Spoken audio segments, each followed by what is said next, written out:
1, 2, 3, 4, 5, 6, 7, 8, 9. 1, 2, 2, 3, 4, 5. 1, 2, 2, 3, 4, 5. 1, 2, 2, 2, 3, 4, 5. 1, 2, 3, 4, 5, 6, 7, 8, 9.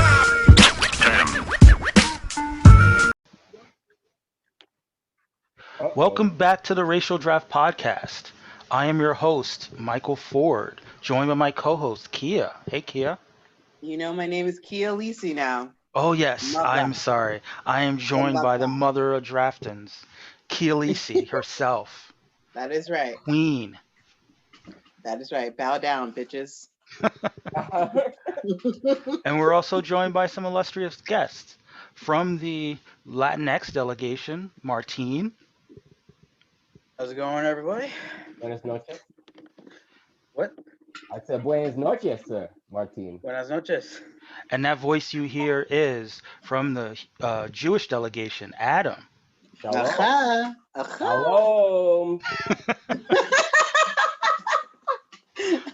Nice. And yeah, we're gonna talk about, we're gonna do a little free form this week. We don't have a lot of racial draft business because season 2 is still a couple of weeks away. At this point, that we kick off season 2 on December 6th. So we're still in the preamble. We're still getting to talk about, I guess, sorry, December 7th technically. But The day that first, will live in infamy. oh no. But yeah, we're gonna but we're gonna just kind of talk about what's happening in the world of nerd news, and maybe through the lens of our particular angles of racial draftery. I'm gonna jump into the first story. This one dropped the beginning of last week. That there is a new show coming to the CW network, and it's about a new character called Wonder Girl. Love it. Yara Flores, right? Yara Flora? Yeah, Yara Flor. Yara Flor. Yep. She is. She will be. He has not yet been introduced in the comics, but she will be introduced this early 2021 as the future state Wonder Woman, and there are rumors that she's going to be introduced in the comics after that as Wonder Girl in the present day, and her series is going to be Wonder Girl. Is this the first time in history this has happened, that a show has been greenlit for a character before they ever even appeared in the comic book? You mean when there were plans to have the character in the book? Right. Like, have they ever done this before, where they will like announce a TV show for a character before they even made it into the comic? I mean, it's possible that they have. Like, there are a fair number of characters, especially from CW, that debuted on shows. And, I mean, I know, for instance, like the Agents of S.H.I.E.L.D. characters, they, Coulson wasn't a character in the comics, but then he became a character in the comics. That's true, but was this character created to be on TV show, and then they said let's put her in the comics? Because it seems to me the idea was that she was going to be a comics character first, and then they had the idea for the TV show, but I have no idea. I mean, my guess would be that there was a certain amount of synergy. Yeah.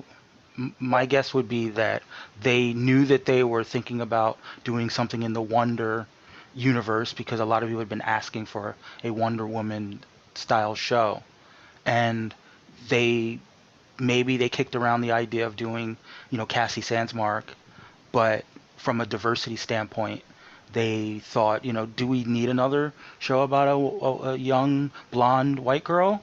And they said, well, we're thinking about doing having a Latinx Wonder Woman in the comics. Perfect. the executive.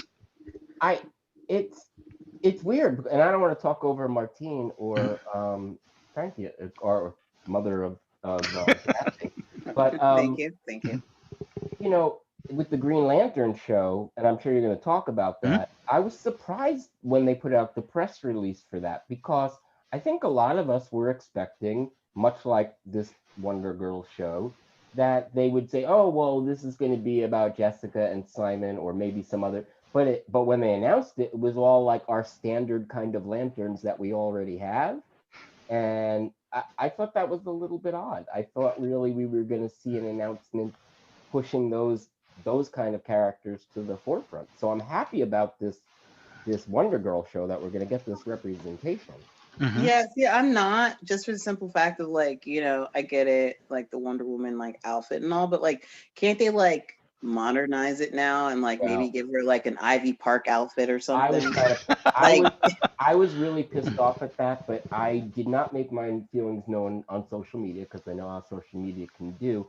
I was like, can this lady not have pants, or like why yeah, is like it that, seriously, like something like athletic wear, like like they that's what gave we're in now. yeah, they gave the new Superman like a full bodysuit. So And my guess Yeah, is it that was when really we nice see, too. so I have two things. I have two things. My guess is that when we see the show, they'll make the outfits more practical in general. but No, they Um, won't, even because the comic and book, she's a girl. She's not even a woman. Like, can we please put her in some athleisure wear? even her look just in the comics, what it's gonna look like. Yeah, it's very sexualized, I'm highly like, why sexualized. does she have? Why do these women characters keep having to wear these short skirts that look like there's no underwear underneath? And like Mm-hmm. it's like the men Yeah. get these full body suits, and the women are out there fighting in impractical Yeah, outfits. exactly. And they get scarred up easily, but yet they have to show their skin. Right? Like, I mean, it makes no sense. Yes, I agree with you. I'm not gonna fight this. I think Martinez, like, I think you're 100% right. However, I mean, she is from Brazil. It's a what does little that warmer in Brazil. mean? It's a little warmer in That Brazil. that means that means it doesn't matter whether it's warmer in Brazil. She can still wear Ivy Park. Right. But I'm just trying to like incorporate that. What's up, what, B? are you being sponsored by Ivy Park? Do we need to have a conversation Okay, the in the secret's business? out. I got a call from Beyonce. And yeah, I now sponsor Ivy Park. All right. Well, Can I get sued for that? listeners, continue to donate to our Patreon, Yeah, regardless of our and Ivy Takia, Park, regardless Takia of our Ivy Lisi. Park sponsorship, because I don't think Kia is sharing that with the podcast. I But know. No, no, it's Kia's all for about to me. drop her cash app, in the chat. Yeah, I'm about to grab my cash app. It's called Kia Lisi. no, I mean, but and all that is true. But I do think that there's a certain we talked about this before when there were a lot of rumors going around about DC, uh, being wound up after the AT&T purchase. There was a lot of sense that DC was going to be a breeding ground for IP in Yeah. live action, and we're starting to see that play out. We're starting to see these comic characters, this kind of synergy we're talking about of Yeah. both Wonder Girl uh, being introduced and this Wonder Girl live action series. And Uh, when we talk about Green Lantern, we'll talk about that too, the idea and actually if we want to talk about Batgirl, sorry, not Batgirl, Batwoman, the fact that they introduced Ryan Wilder in the comics, I think that there's probably going to be a lot more of a synergy between what we see in these various live action adaptations and what we see in the books to a well, greater extent. here's why Future State was such a good idea and these characters. DC has screwed up two major things as a company in the last decade. One of them was trying to catch up to Marvel and replicate what Marvel did in the films, and then trying to do it too quickly and failing.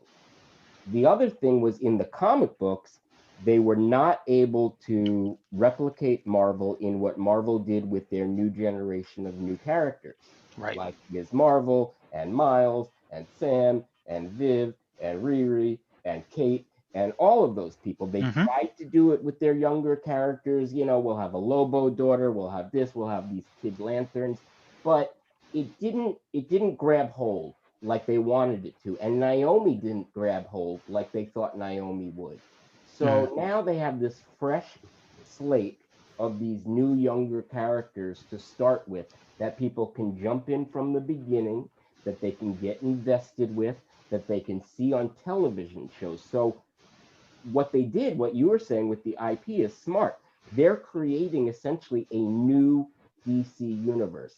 Not the, this isn't the DC your grandparents knew, right? So it's Right. not Superman and Batman. It's these new characters that are for you, for your generation, that resonate in you, that you'll see on TV, that you'll see in the comics, that you'll see in other media. And I think that what they're doing with this is very smart, starting fresh, because things they've tried haven't worked. So instead Right. of trying to duplicate Marvel and mimic Marvel, do something different and create a new slate of characters. So I really am looking forward to it. As somebody who doesn't read DC, I'm a Marvel reader. I don't read Hmm. DC. For the first time, I'm going, you know what? I think I'm going to jump in on the beginning of these comics and get to know these characters. Right. And Well, I have a question. sure. Oh, sorry, No, I go have for a it, question Kia. for Adam.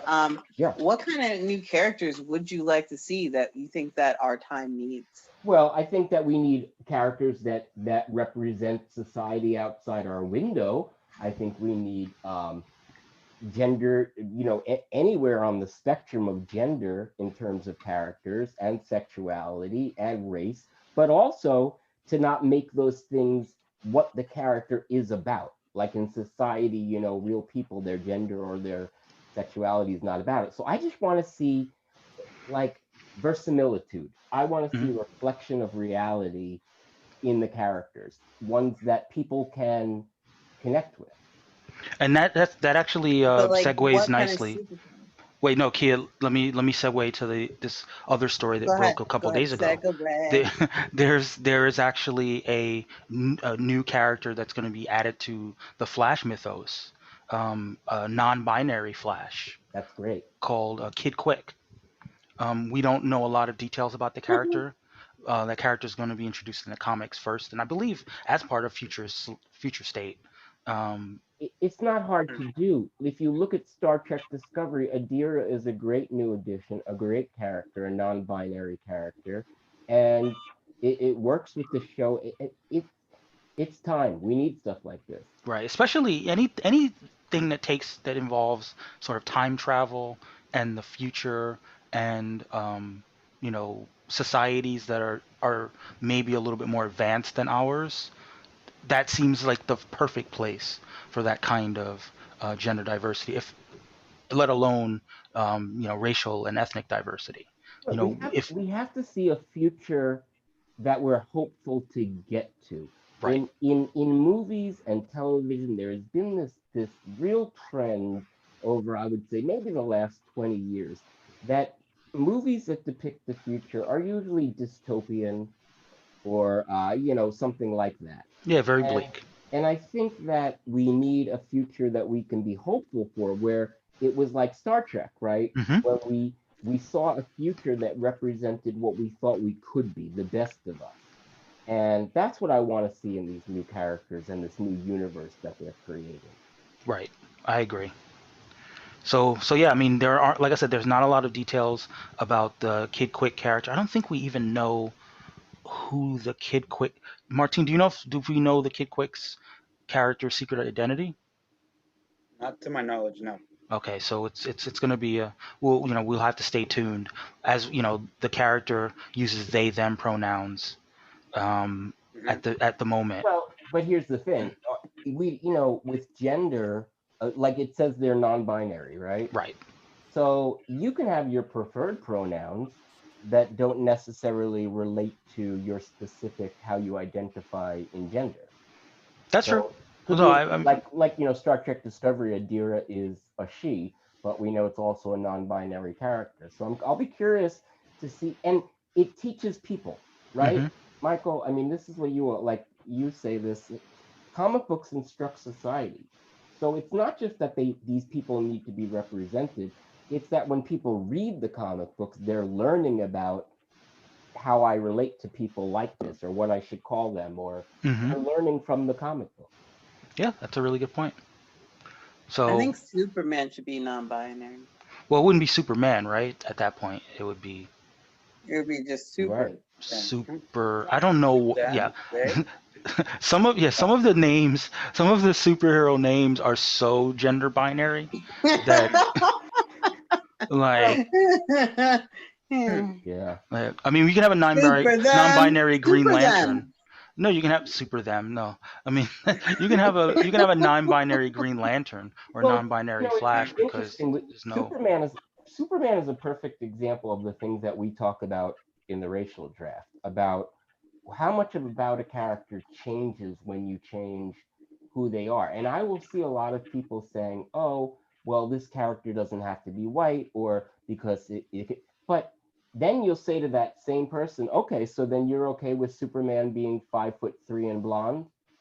And they're like, "Oh no, he has to look like the Superman in the comic." Like Yeah, they'll say, "Well, he can be anything. He doesn't have to be white." And then you're like, "Oh, okay, well, let's keep him white, but let's make him 5'3" and blonde." And they're like, "No, that's not Superman." yeah. Well, I Even though mean, nothing about the character would change. like one thing that I disagree as a Well, short I mean, person. okay, that is an exaggeration, but in essence, if Superman was 5'3" and blonde, but had all the same powers and abilities and strengths and everything, there's not a lot about the essence of the character. Yeah, I would I still let him do me. Yeah. I think that we've talked about this with regard to Wolverine, Adam. Like there is something fundamental about having superpowers and being little as opposed to having superpowers and being big. You Okay, know, yes, that people would treat you differently. yeah, Like if Superman was like, let's say Superman was fat, right? But he still had all the powers. Oh my Fat god, but can we get but like a they drunk might, Superman?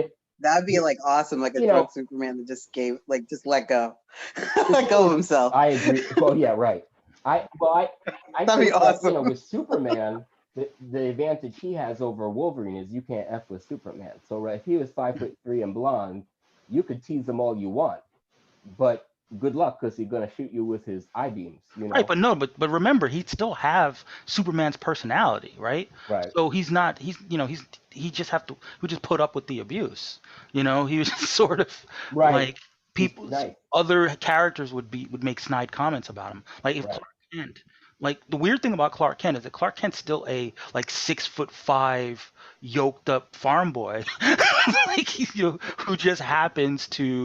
who happens to carry himself in like a nerdy, goofy kind of way.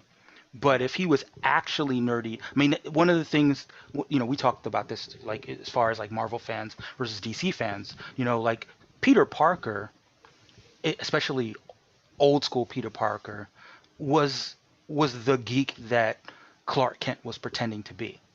yeah. Like he is like what 5'9" and kind of scrawny, and the guy who would get picked on, but he has all these superpowers. I would say that in a lot of ways he's that diversity that we're talking about. And it's almost even worse for him because at least Peter Parker is clever and humorous. Like Clark doesn't even have that going for him. That's true. Like if Superman were Jimmy Olsen, let's say, Right. you know, his life would be a lot different.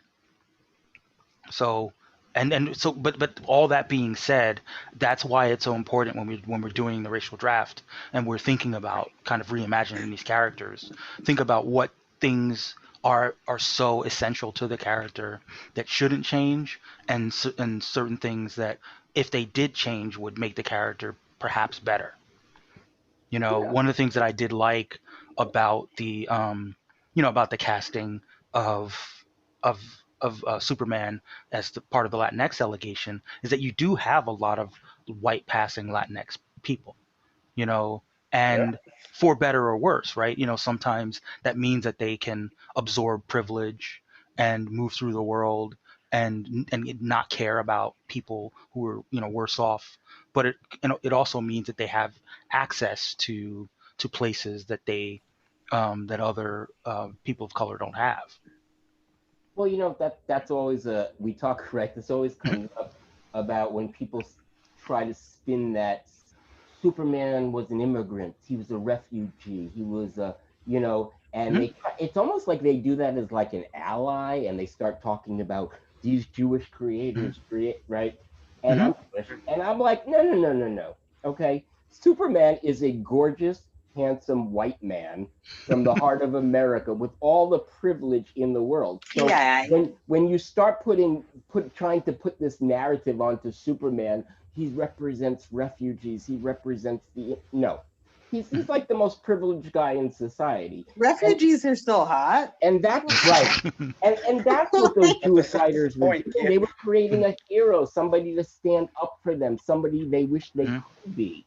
They weren't trying to say he's like us. He's trying to say this is who we wish our hero is, who is wish we could Mhm. be in society, how society would see us and how we could help people. But to try to like, oh, he was just a poor refugee. Okay, he's a gorgeous, handsome white man who gets all the ladies and the jobs and whatever. He's not a refugee. Adam, so do you though. Come Yeah, on, like you're talking about yourself. But I mean that's a really good point. But I do wonder if a big part of that is that it's no secret that in the last, let's say 20 years, Batman has become the character that DC and a lot of DC's fans gravitate to. And there are a lot of people that feel creatively that Superman's not relatable in the way that they'd like him to be, in the way that a lot of Marvel characters are. well, And that's DC's fault, not Superman's fault. sure, but I think that there are people who want to make Superman more relatable, and they use the language of the modern, these modern conceptions to try to say this is someone who's a champion of the downtrodden, but not just a champion of the downtrodden, is can be among the downtrodden from a certain point of view. Yeah, And while I agree, it doesn't really hold up to scrutiny. I appreciate the idea that, we've talked about this with regard to America Chavez, that, you know, this is a character that better kind of reflects those prejudices and and but is a superhero that is of of the but people. here's where I take slight issue. Here's where I take a little bit of an issue. Now, is that with Superman, in order to portray the best of us, in order to portray somebody that believes in truth and justice and equality and freedom, they don't need to be portrayed as a champion of the downtrodden, of an immigrant or refugee. They just need to be portrayed as somebody who believes in truth and justice and society and the best of us and what we should strive for. And so when you start putting that immigrant or refugee or champion of the downtrodden, then you start to play into all the social games and all the things that we have affecting us in society, when really he should just be a beacon of hope and represent the everyman and represent everybody. And it's just that DC and writers have forgotten how to put heart into the character to show us that. And even in the movies too. So I don't think that he has to be a refugee or immigrant or can't. He just has to be a symbol of something. Interesting. Well, before I respond, we have a guest, someone new to the community, Carlos, representing the Latinx delegation. Just tell the people a little bit about yourself, Carlos. Hey, how's it going? My name's Carlos. I'm from Chicago. I'm Puerto Rican. It's my 37th birthday today. Oh, happy birthday, man! Thank you, thank you. uh, Yeah. And you're spending it with us. That is amazing.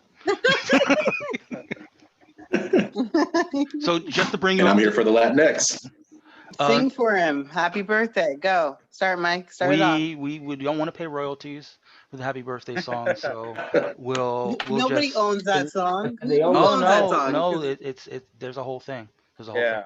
But Yeah. just to bring you up to speed, we were talking about Superman, and the idea of Superman as either, as in season one, the Latinx delegation drafted Superman, and they talked about kind of the immigrant narrative, and I had said that because there are white passing Latinx or white or even white Latinx people, the idea of Superman as as Latino could work, even kind of with the same illustration as as it were. But Adam made an interesting point about the fact that a lot of the rhetoric about Superman as a refugee and as an immigrant is almost appropriative, in the sense of making this guy who is, a handsome, tall, uh, somewhat Right. very privileged middle American white guy, trying to make him seem down, so to speak. Um, and I didn't know if you had any thoughts about that. I think that's definitely it's a good take. Superman, as much as he is an immigrant, has never had to struggle because he passes and he's from Kansas, and so I would agree with that. I think we actually just had a situation. Alumni of my high school have been posting on Instagram stories of racism that we've encountered at our years. Because I went to a pretty prominent Catholic high school, and these people posted anonymously on Instagram on the same account. We would send our stories through direct message, and then they would get posted up. And one of the kids posted that he was white passing, and no one knew he was Latino until he was calling a friend for help with homework, and his grandmother. He was talking to his grandmother in the background in full fluent Spanish, and his Latino classmate was like, "Yo, I didn't even know. Like, I didn't know you were Hispanic." And I saw that story, and I was like, "Oh, that story's about me." And that's my boy that I was talking to, and I did not know. That was the day I found out he was Argentinian, and so we had a conversation about that on the side, and just like he basically said, like, I knew that I was getting by. I knew that I was passing, and I knew that I was ignoring this whole side of me because it made my life easier. And he said he feels so ashamed about that. I was like, honestly, dude, like, if I could have, I would have too. I can't blame you for that. Like, Especially because you're talking about high school. I think You're talking about a high schooler, right? exactly. Yeah. It's for kids. In Chicago's a very segregated city, so if you came from a Latino neighborhood, and suddenly you're in this magnet Catholic school that is majority white kids, it's a culture shock. Right. And so you're just kind of like, how do I survive? What do I do? And for the browner Latinos, we didn't have that option, but I guarantee you, as much as I would hate to believe it about myself, if I could have, I would have. And actually, so I think that might even be, if Clark Kent is that that symbol, there is something about he does willingly kind of deny his Kryptonian side when he finds out, in order to blend in with society. Right. I mean, the name. I mean, there is the name, that aspect to But it. yeah, the isn't that name also Clark kind of like Kent. part of American culture? Well, But especially. isn't that also part of like American culture? Like, like a lot of people that, like a lot of immigrants that come over, they like first generation, second generation, they kind of want to be as Americanized as possible. So couldn't that been kind of like a reflection of what we do in America? Interesting. Carlos just made me think of something interesting when we're talking about passing, and specifically in Latinx community. So you and I, Michael, we were talking about this and about Moon Knight, about the Moon Knight casting, right? Right. And we're talking about, like, how do you make a Latinx Jew? Is he gonna stay Jewish, right? Or if he is, how do you explain that he's Hispanic or Spanish? And Carlos makes me think, who says they are? Who says he isn't just going to play a regular white Eastern European Jew, right? Just because the actor happens to be that nationality or that culture. When we talk about passing and what a passing allows you to do in society, we have no clue that the actor's heritage is going to have any implication on the role whatsoever. That's a good point. I mean, I think we have talked about this kind of more generally, that there is this notion that acting, that there's a traditional idea of acting as being anyone can play any role, and what we're seeing a lot in the discourse now is that is that because with access to Google and with access to people's backgrounds at a level that we didn't have before, there's a lot more pressure to make the real life background of actors play into the roles that they take. So I wouldn't be surprised, especially given the fact that Marvel doesn't have any leading Latinx characters. I would expect, given that Oscar Isaac is so well known as a Latinx leading man, I would expect them to take advantage of that as a way of getting the, for lack of better term, credit, from the community Mhm. for having that lead. Yeah. Um, and on that kind of like a similar note, kind of bringing it back to the Yara Floor thing, I that whole everyone kind of wants the actors or actresses that are portraying these characters to be as closely to the characters as possible. Mm-hmm. Uh, I kind of figured I was gonna end up talking about this as soon as I got wind that so okay, little preface. Sure. The co-showrunner and like head writer, I guess, of that show Mm-hmm. is named Dalen, Dailyn. I don't. That might be Daleen Mm-hmm. Rodriguez. And someone said like, I hope you cast a Brazilian actress for the role, right? Mm-hmm. Because obviously, it's like they want a Brazilian to play this Brazilian character, Right. and bringing kind of some similar thing that Adam talked about of how social media can sometimes get. She responded, "I'm going to try to cast a Brazilian actress," Mm-hmm. right? And that's when people started to kind of lose their minds, Mm-hmm. but because of the use of the word "try." Try. Yeah, which basically says like we could get a Brazilian, we may not get a Brazilian. But and so everyone kept saying like, no, you better cast a Brazilian, you better cast a Brazilian, or like, what's this all this about try? No, you're gonna do this. And she Mm-hmm. clarified what she meant. Like she hasn't even written the script yet. It hasn't even been approved. Like they're not even up to the point of casting. But that's why she said try. Right. But everyone still wasn't having it. And she got so many of these comments. It seems like they made her go on Twitter like on private. And that's Yeah. yeah, That's unfortunate. yeah, it is unfortunate because like speaking as someone who kind of wants to go into that industry, I Mm-hmm. know why you can't actually say I'm only going to cast like I'm Yeah. for sure going to cast Brazilian because when it comes to casting calls, you can't specify a nationality. No, can't. No, you can't. You can go like the most specific is like Hispanic or Latino, or in this Mm-hmm. case, Hispanic or Latina, but like Yeah. that's about it. Yeah. And People forget about employment discrimination all of a yeah, sudden.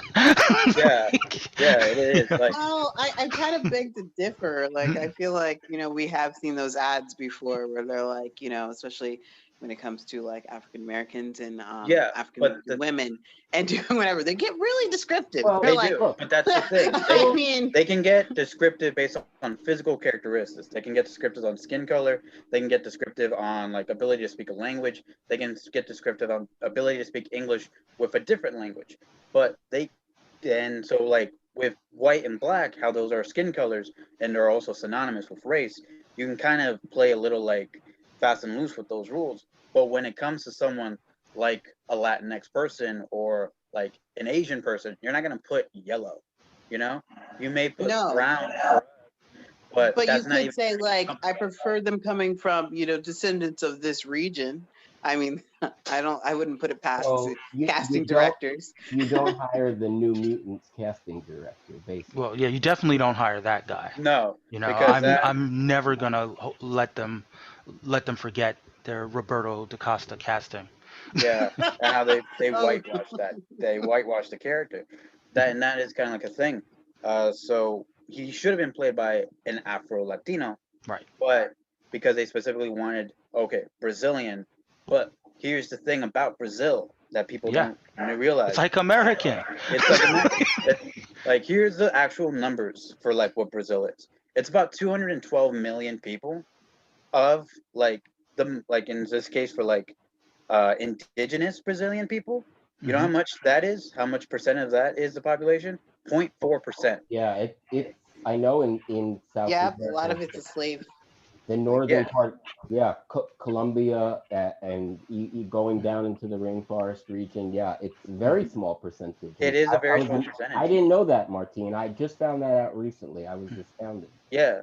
And that's why, like, I kind of like it is gonna be a situation of like I may end up feeling sorry for who ends up getting cast because I feel one of two. It's gonna be me. Nokia. If it is, and I feel sorry for you because you're gonna get a lot of shit. Don't feel sorry for me because I'll be making that money. Not And if I'm they like, hey see it's too much Martine, what's trouble. up? Not if they see it's too much. I'll take But it. I'll take I it. I mean, like, they can't really come at me because I'm half white, half yeah, black, but you're and not Jewish. Latinx. I'll just be like, yo, That's right. that's true. But actually, wait, according to my 23andMe, I have Portuguese. That's not the same. But really, I got that. Does that but That's not count? really the same. you But know, Martine, what No, really the same. Okay, fine. Fine, be that way. I tried. tying to what Some Brazilians they do speak speak Portuguese. Portuguese, I'm just but like saying. a Spanish person I'm isn't like, Mexican. oh, see? Right. you know, Martine, That's like what true. you were just saying about That's true. the population and everything, I also find that when we say, okay, well, a Brazilian actress should be cast in the role or whatever it is, Yeah, then you'll make people happy by doing that, but then they'll not be happy with the person that you picked because they don't exactly. look the image in your head of Right. what should be representative of that culture on Exactly. the screen. They'll say, oh, that person is Brazilian, but they're not Brazilian enough. You Yeah, didn't Yeah. it's didn't kind of get like the right how kind it of went with the actor that played Bobby. Like he's Exactly. Brazilian, but he's not the right kind. Right. But that's Us being kind of ignorant Americans sometimes, like we forget that just like if someone were to cast an American, it could yeah, be a wide range of ethnicities and a wide range of races yeah, within American. The same is present in Brazil. yeah. So it's not, Yeah, but I have that problem when people always discuss Middle Eastern casting of mhm, what a person should look like, because that shows that most people have ignorance of the region and who was there and Zoroastrians, and like they don't know that people in the region of the Middle East can look as white as any American, all the way to almost as dark as a black person. And when mhm, they go, oh well, that person doesn't look Arabic or look Arab, or they don't look Afghani or Iraqi. The people there can, like I said, they can have like rosy cheeks and be as white as any of us. So you'll Mhm. cast somebody, and then people won't be happy because it wasn't their vision of what the person should look like. right. Yeah. And the weird Exactly. thing, I agree with Adam on that one. the weird thing about like the difference between like how people are like on Twitter and not on Twitter Mhm. is I think that Twitter sometimes, or social media in general, but mostly Twitter, tends to amplify the most extreme reaction. Mhm. So someone might be a little bit disappointed, for Yeah. instance, but that little bit of disappointment will turn into anger Mhm. versus And the anger is immediate. It's never, listen, you might not have realized this mistake you made. It kind of really offended us. Let us explain to you why it offended us, and let's have a Mhm. conversation about it. It's never that. It's that this person who might have been an otherwise wonderful person makes this error in judgment. And then there's this immediate pile on of anger and right. calling them a bad person and how horrible they were, Mhm. instead of just saying, hey, maybe you were ignorant about this, it offended us. Maybe you didn't know it offended us. Let us explain it to you. Hmm. It goes immediately to anger. Right. And we all know that Twitter is not a great place for nuanced discussion. So, you know, Mhm. podcast, not to plug our podcast, but like, we can have the kinds of conversations here on the podcast that would be Mhm. really difficult to have on Twitter, back and forth with 280 characters. Mhm. And, any one thing you say can be kind of snapshotted and taken way out of context and create a pylon, you And know. it's how you reply. Like at first, when I was first observing the Sia situation, I first looked at it and I thought, oh wow, they're really piling on. And then other people pointed out to me the way she reacted and the way she replied to people and how rude it was. And so Exactly. you also have to get a full picture of what's going on and not just see the parts of it you want to see. Right. But Did yeah, you say Yeah. Sia? What happened with Sia? I mean that's a little bit outside of the scope of the podcast, but you I'm know, sorry, but we're gonna have to take a small detour because I need to understand what happened with Sia so I can defend Sia in whatever Well, capacity Sia, need to. Sia Because you know what? I have an elastic Sia heart. made a movie, and the lead in the movie is an autistic character, and she did not cast an autistic actress. It appears she didn't even try.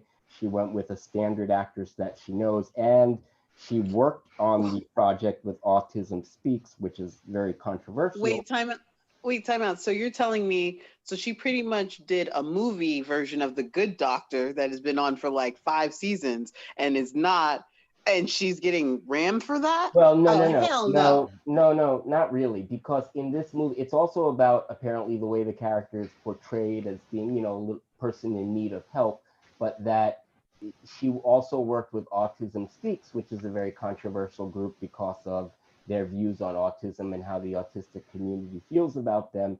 And when people were pointing it out to see online, she took a very sort of confrontational tact. confrontational tone. She even sort of made a backhanded slap joke at somebody, and it wasn't the way you handle a situation like that. Yeah, she's Okay, Sia may not have handled it, but I do want to say this. Like, I have an autistic cousin who is amazing in every way. He has conquered so many things and he will continue to conquer very many things. But I think that we need to understand that entertainment is entertainment, right? Like somebody's vision of something, like be hmm it wrong, right, or whatever, it's their vision, right? Like it's all kind of made up. Like if it was based on a true story, I'd probably be a little bit more offended. I'd be like, no, Well, you need to get somebody a little bit more authentic. But right. Well, art is art, right? So yes. you can't really like, you can be judgmental of people's art if you want, like, you'd be like, so I I guess that's see the part of both. art. But Sorry. I don't know. I guess But if I I love may Sia. interject really quick, if I may interject really quick, I understand what you're saying, Kia, but it's kind of like when you're a marginalized group, you sometimes know that this is your opportunity to make your point. Like this is the only time that they're going to care about what you think. So if the movie comes out and a bunch of people who don't have firsthand experience with autistic people love it, give it a bunch of awards. Like we see it with things like Green Book, right? Like a bunch of people who don't have firsthand experience with it may love it and shower it with praise, and the voices of the people who are actually being represented will be drowned out. That's what leads to sort of that feeling of further disenfranchisement. But are they So, being represented or are they being, what's the word? Not represented, but like there's a word, and I mean, I'm they're Well, being here's the thing. portrayed. They're they're being Well, being portrayed. portrayed, and yeah. portrayed is not the same thing as being represented. Well, I've always Like, said, 'cause like then remember that's up to interpretation, right? with Judaism, I'll have actors. I'd Sure. rather see representation in roles. Like hmm sometimes I don't mind if they're not Jewish as long as the role being represented is hmm there and what it teaches us about society. But having been a little bit in the industry when I was younger, I've heard both sides of the argument. That in one hand you can say, while it's important that we have roles that represent these people, you also have to look at the logistics of a person like that actually being on this set Right. and working a full day and also being an actor, being able to act.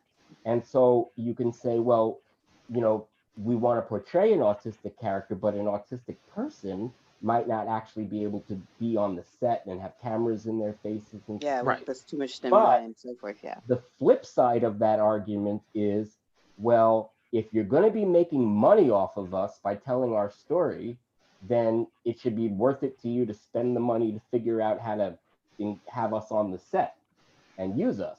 Because Right. if you're going to make money off of who we are and telling a sympathetic story about us, then it should be willing for you, the movie company, to put the money in to make the set comfortable for us or film it in a way where we can be in it.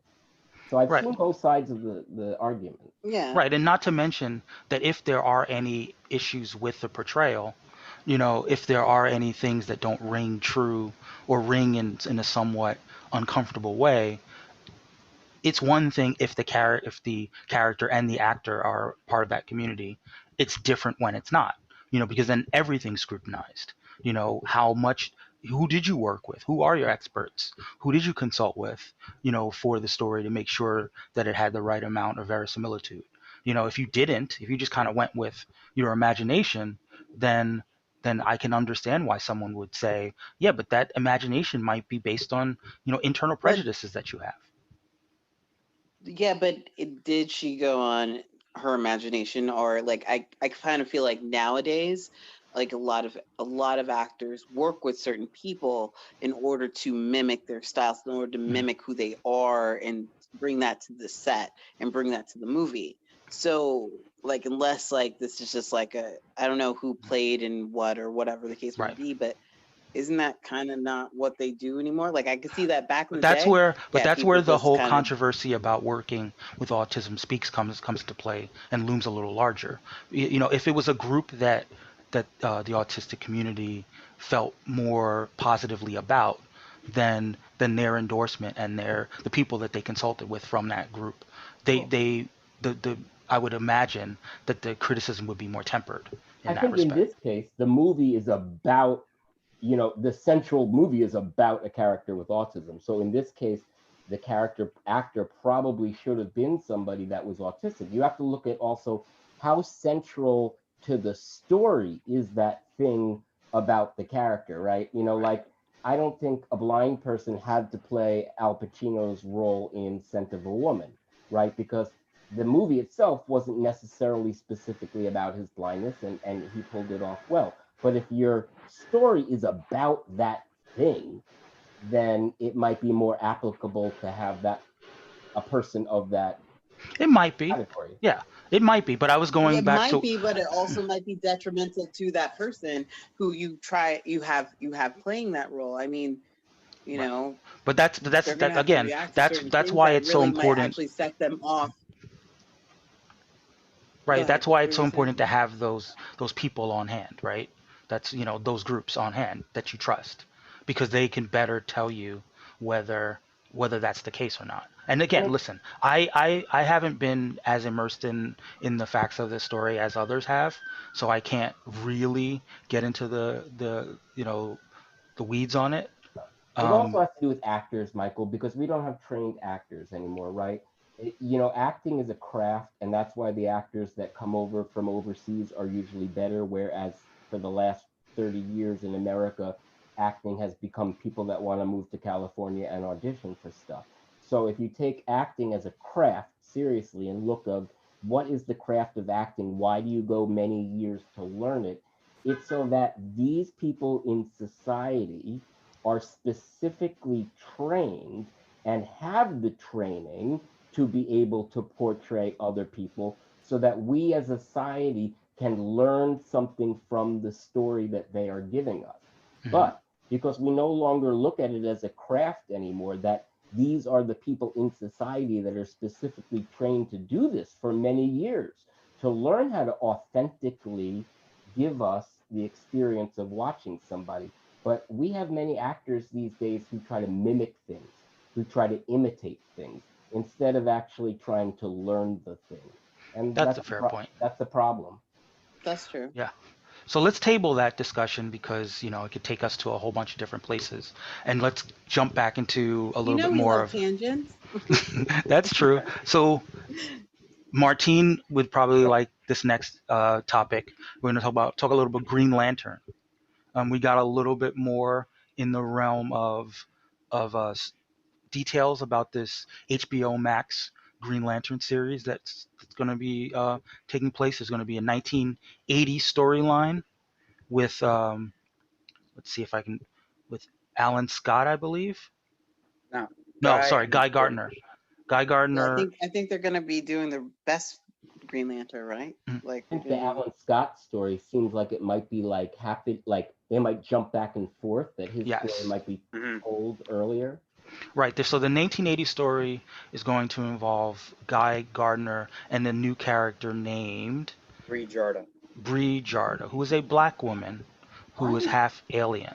I feel like Um, Kyle would have been so much better than. but this ties into the conversation that we had earlier about the synergy of a new character being created that has not yet existed in the comics. I would not be surprised if shortly after we meet this character in the series, we get the character in the comics.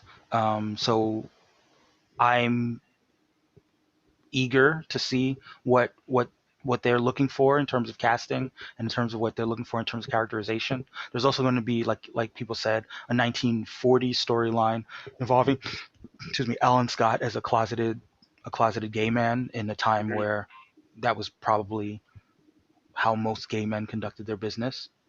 And isn't there a present day story at this There point? is, yeah, there is a present day story, but it's Simon and Jessica. Okay.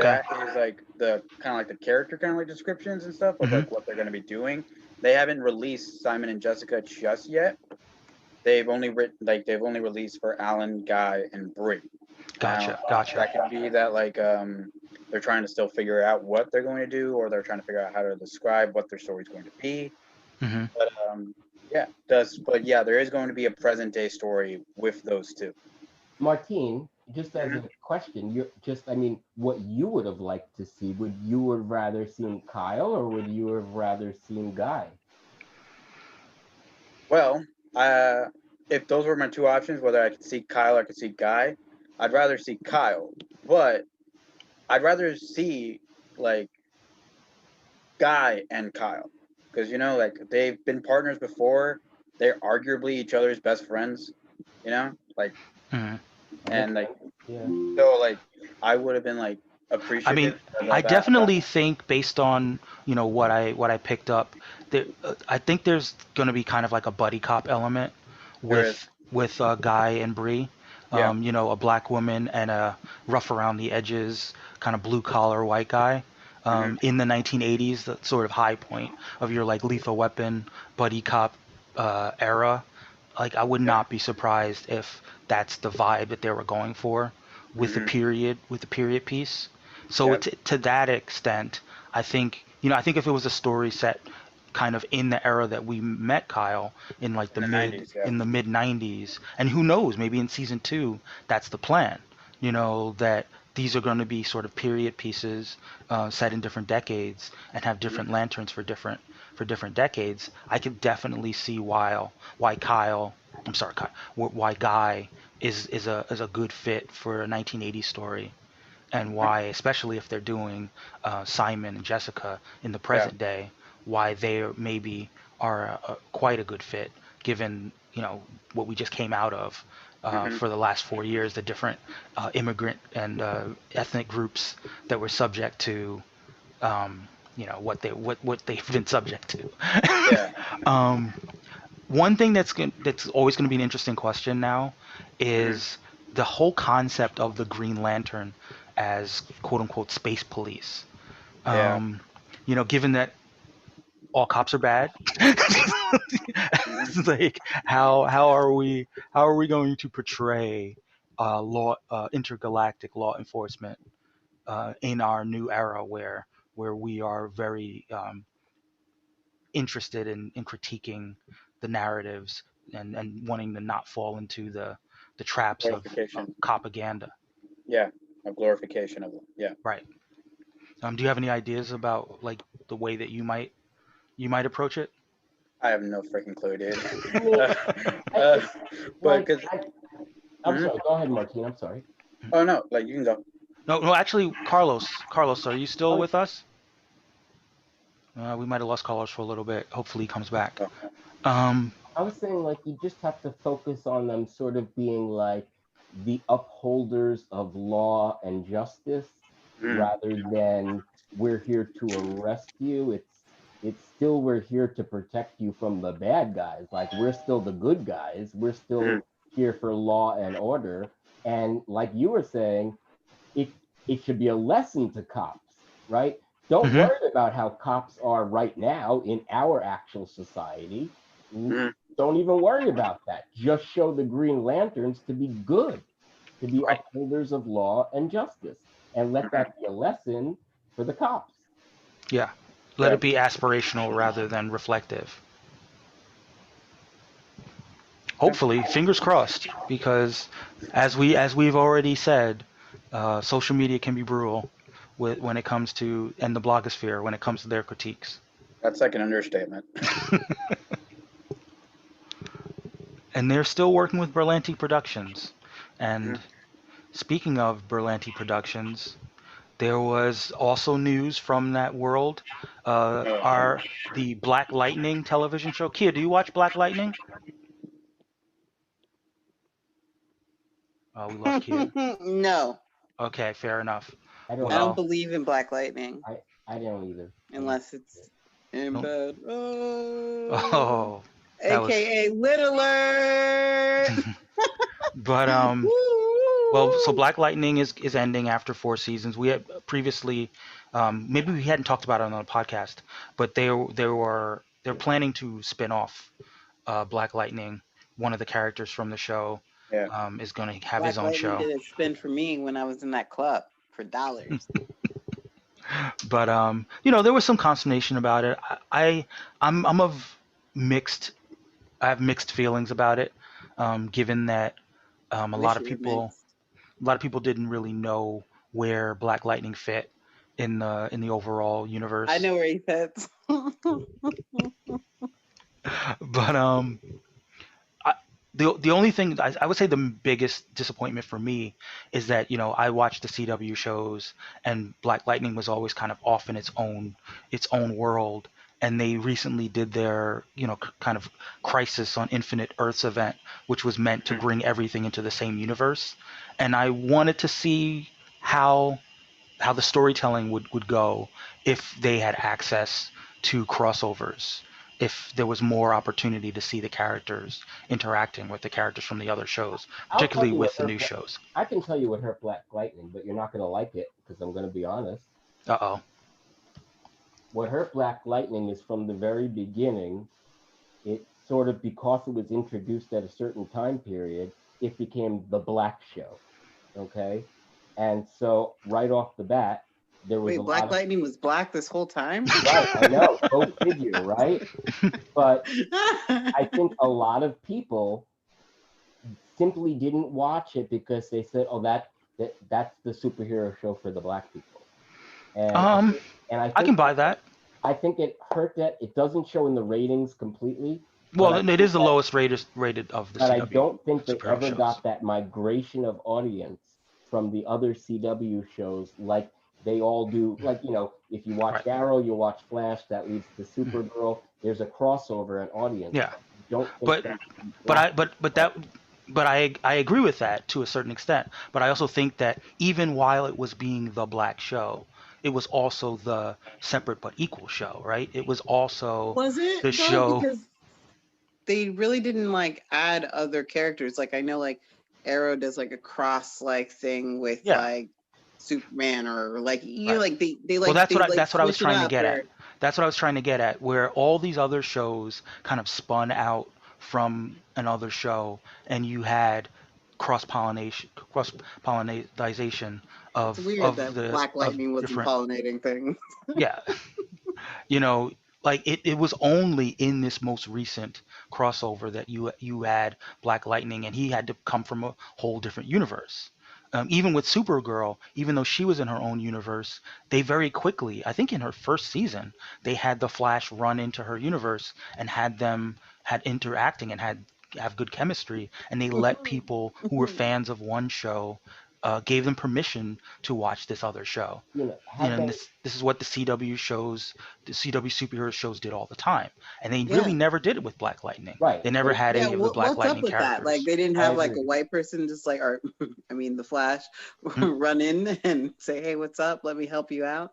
Right, and I'm that's kind of fast what I was as getting at. Is lightning, that and you Right. are Black Lightning. Yeah. right, they kept it segregated as like the black show. They And Exactly. did. Oh my God, they were segregated on that show. That, Oh, hey, CW. Right. I'm Even calling and you people used to out. joke about, like, even if they had like black characters from the other shows show up on Mhm. Black Lightning, if just to keep it black, you know, it still would have given the fans of those shows another opportunity to check it out. right. but That's they never because they did didn't have that. Ice-T on Now there. I know Yeah. logistically part of the reason for that was that they filmed in Atlanta and the other shows filmed in Vancouver, and it's not easy to make that work. Yeah. Why did they do that? Why couldn't Black Lightning be in Vancouver? Because the But showrunners you wanted to need do, black people. I I guess, mean, maybe that too. But you know, I mean, so one of the sort of like one of the sort of inside baseball things about the show is that even though it was developed by the Berlantes, it was also meant to be a Fox show initially, and that then would have been something. when Fox passed on it, then CW picked up on it.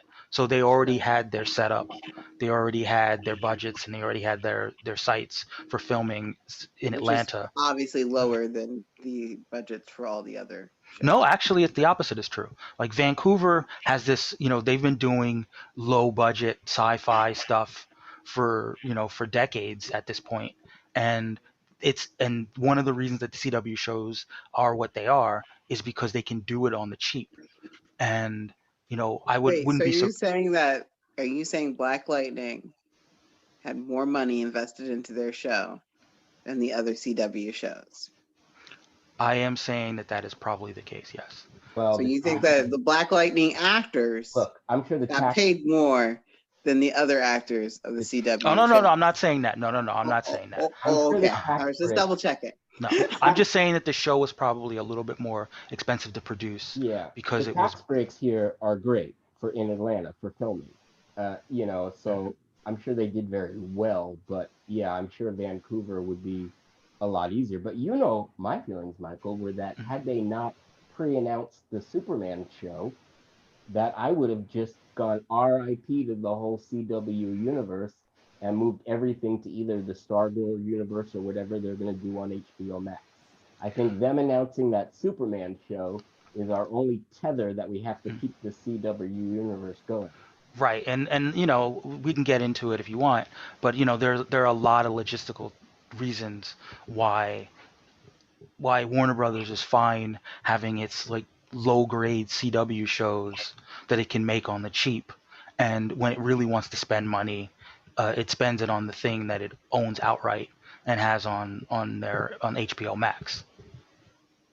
There's they have to share a little bit when it comes to CW because of CBS's involvement. What do When you guys think, Martine and Carlos? I think that Black Lightning was not helped by being redlined out of the rest of the CW universe. right, But also, it didn't help that Cress Williams was 47 years old when that show started. The CW has a formula of like right, young, early 20s, group. And on this show, the lead was damn near 50 years old. right, So because you're I not mean the getting the same. formula, right? It didn't fit the formula. His lead, he's the dad, right? Like Yeah. the way Right. that the show was structured was more like the because he has children. The children in a lot of ways were the leads of the show. It would be if I don't know if you've watched The Flash. It would be like if Joe West had Mhm. superpowers, on The Flash. So you still have The Flash, but then you also have like the dad Flash, having his own I mean, adventures.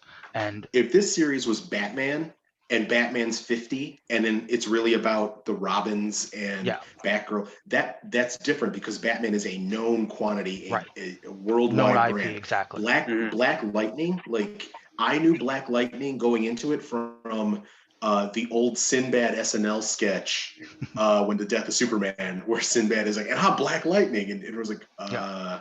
okay, but. Uh, Having a 40 something, almost, and he's 50 now. I'm pretty sure the Yeah. show's been on for 3 years. So Right. so he was 47 years old when that show started. You're not going to get the same audience to cross over to watch, Yeah. to go from watching someone who could be their big brother or their big sister to someone who's like their dad's age. Right. It's But just I going to be a agree with drop that, off. and I think that you might have been able to mitigate that if you had the daughters on those other CW shows. If you had Yep. the the real in a lot of ways, because you still had the teenage angst, you still had the romantic aspects. He still had those things that CW shows are known for. It's just that the named main character, the lead character, was out of the demo. He was, but Yep. they're not. CW isn't strangers to having shows where you have kind of a multi-generational narrative. You just have to better market, and Originals. you just have to better market the younger people. And but to the extent that there are a lot of to the extent that there are a lot of fans of CW shows that are not black, maybe it was intimidating, maybe it was off-putting that they didn't see themselves ironically, they didn't see themselves represented on Black Lightning, and it made them less likely to watch. Who knows, maybe they needed a token white teenager on the show to get them hooked on it. Maybe they needed a Felicity. Like, But is Black Lightning even like a really big character? you mean in terms of the comics? Yeah. No, he's a character that's been out there, but he's not an A-list character. Exactly. Maybe that's why the ratings weren't so great. Um, Mm, I mean, Green Arrow's not really an A-list character either. yeah. Yeah, but he's hot. But he's like really hot. Hot helps. Hot definitely Yeah, helps. like they didn't Like he like. spent the I'm gonna be whole first honest. Like season. I don't want to like like hurt my black people. Blah blah blah. But he wasn't the best. He wasn't the most attractive. Like if they had got the guy that was like that played Eggs in True Blood, I think people would have tuned in more. But instead, he was also Can I ask- He was on he's the Supergirl guy instead. he's on the other show set. So maybe you'll like maybe you'll like the Painkiller show, because Painkiller is the hot, as far as I understand, younger guy who was dating the daughter, and he What's his became name? I'll the Google actor. him right now. Yeah. Give me a second. I will. The actor's name is Jordan Calloway. Wait for it. Wait for it. Oh, you bringing up the picture? He looks like. Does he kind of look like Nelly? Like, is he Nelly's son? I feel like apple bottom jeans, Bruce with the fur. All right. Well, fine. Maybe he's not. Maybe he's not your cup of tea. Whatever. But like some. I mean, he at least fits more of the CW mold. What both are in his terms powers? of- What are his Uh, powers? I think he's got just like your standard super soldier deal. Okay. See, here's the thing. I'll say this about Black Lightning. Another issue why Black Lightning might have not caught on. And this again, maybe not popular. They picked a boring character to make a TV show from. Ooh. Yeah. Shots fired. Yeah. So he's not necessarily boring in the comics, but he's very boring in that show.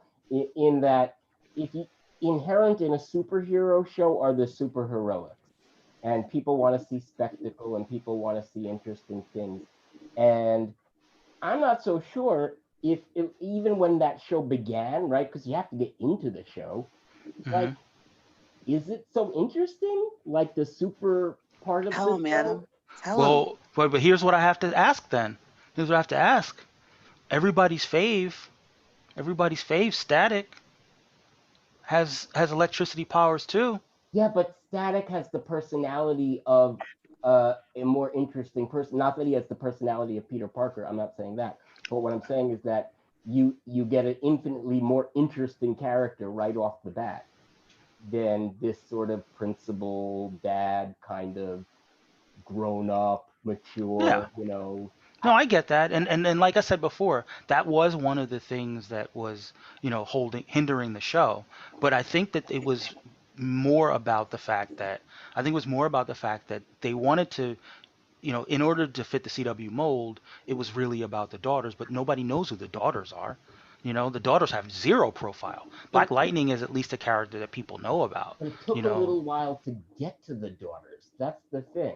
I mean, in the beginning, the first daughter like it took a while. I think it took like 5 episodes maybe or four to even Yeah, get. but that's also part of the CW formula. They took Yeah, Green Arrow, like the Arrow, like he didn't call himself the Green Arrow till like season 3 or 4.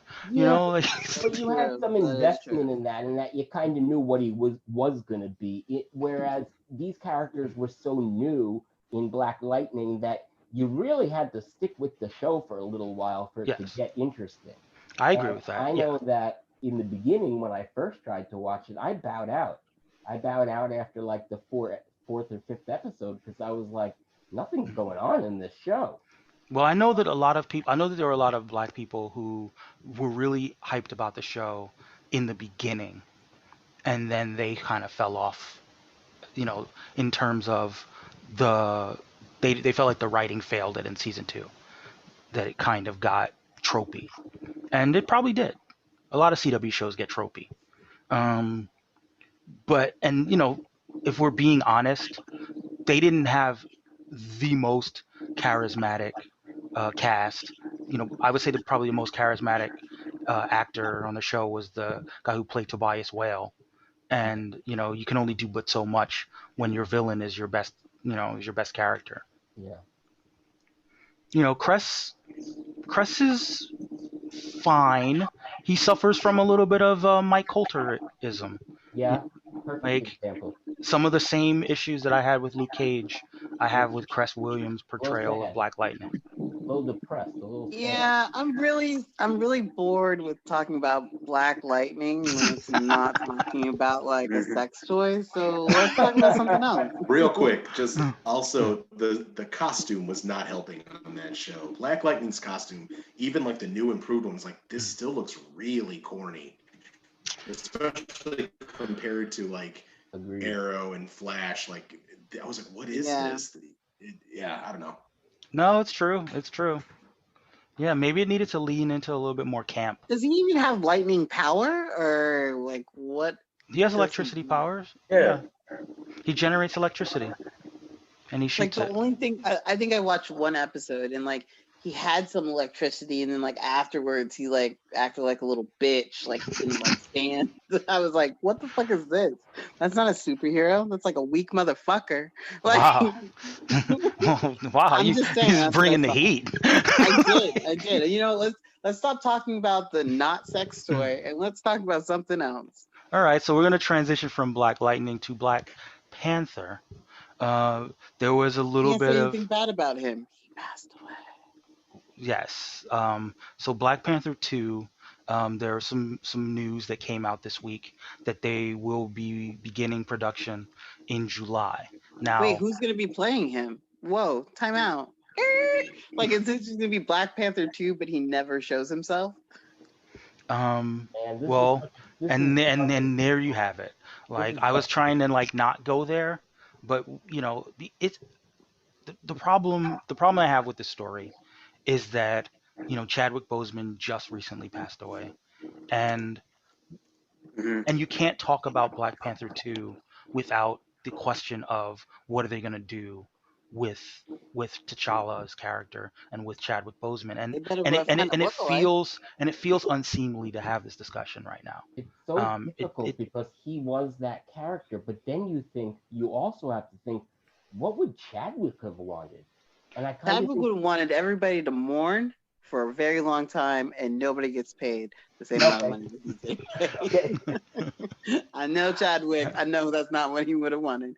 Like F that. That No, money I should go to understand the what you're. family. I understand what That's you're saying, Adam. And when push comes to shove, I agree with you. But I just think that it's still too new, and it's like talking about. It's like when you're a parent passed away, and your mom's like, all right, your dad passed away, and your mom's like, well, gotta hit the streets and find myself a new man. It's like you like That's true. Like too it's soon, like Mom. Too soon. you know that she's gonna move on, you know that she's going to like date again, but if like 2 months after 2 months after your dad dies she's out there, you're like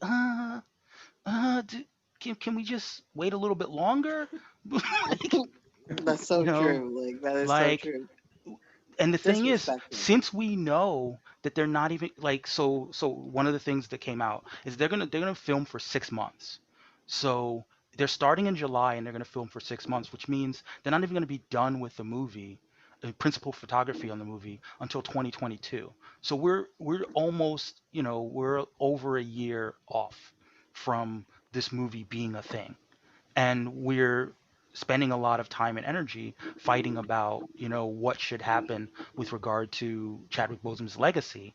And I just think that we can wait. We can afford to let our feelings on the matter, continue to have our grief and continue to figure out what his life meant and have our tributes. Like we haven't even given the proper tributes that we typically do when an actor passes away, like when they have the Oscars and that kind of stuff.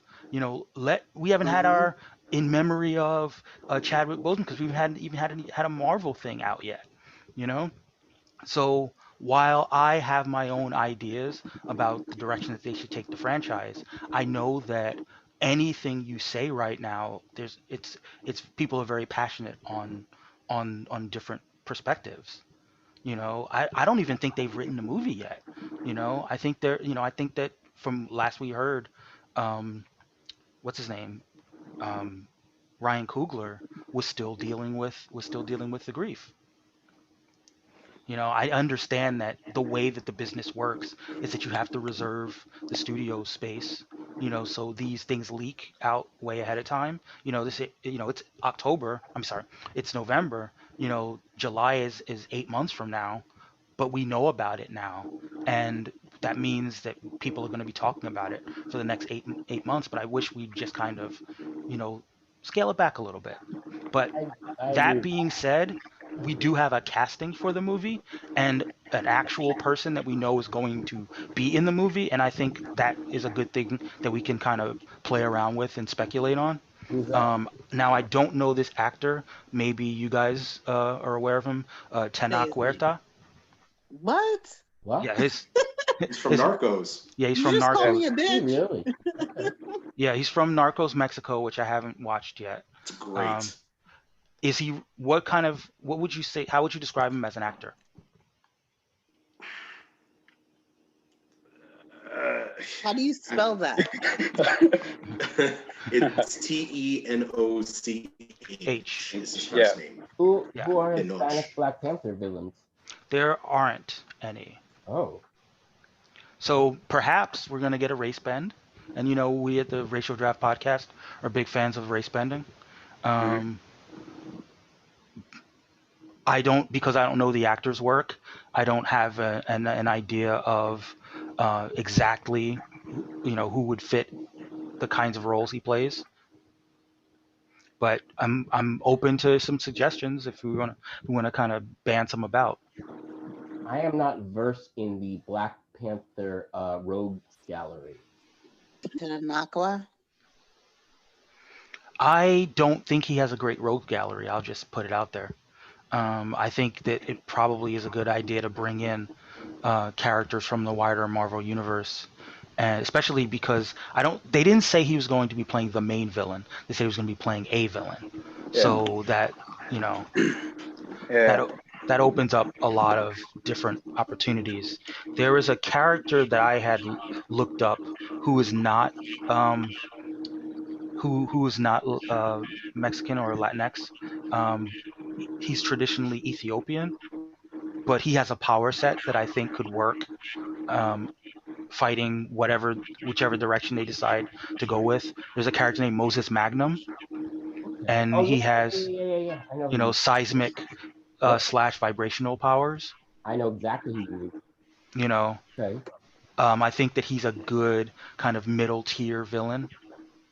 Yeah. That if he's not playing, there's a lot you could do with that power set, and there are a lot of cool fights that you could probably do. And given that his powers involve vibration, They they should could use they could probably Vibraxis. tie it into vibranium.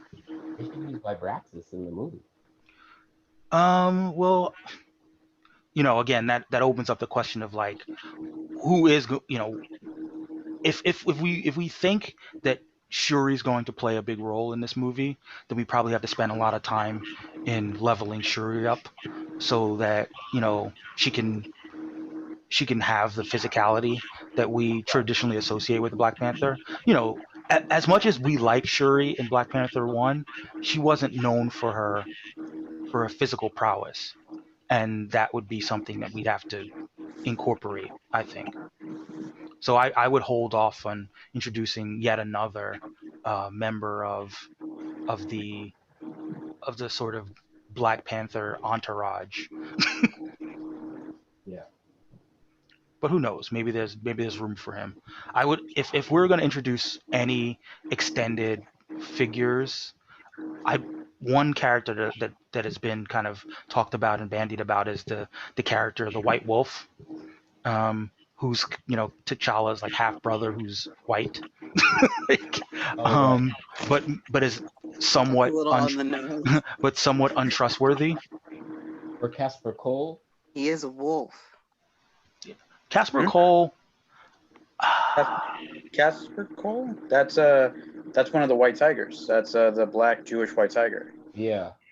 Yeah. What? But he started out. He He started came out like- as a Black He Panther. Right. he got a synthetic version of the Black Panther herb, and that's Right. what gave him his power. So he's like one of the two white tigers that don't get their abilities from the amulets. Bengal Yeah. tiger. He's like you, Kia. He's the black I white know. Jewish I word. guess I know what I'm going to be for Halloween next year. Ew. Kevin yeah. Casper Cole. Yeah, I don't care for Casper Cole. Like I think he's an interesting character, but like he's a cop, and like he's a bad cop.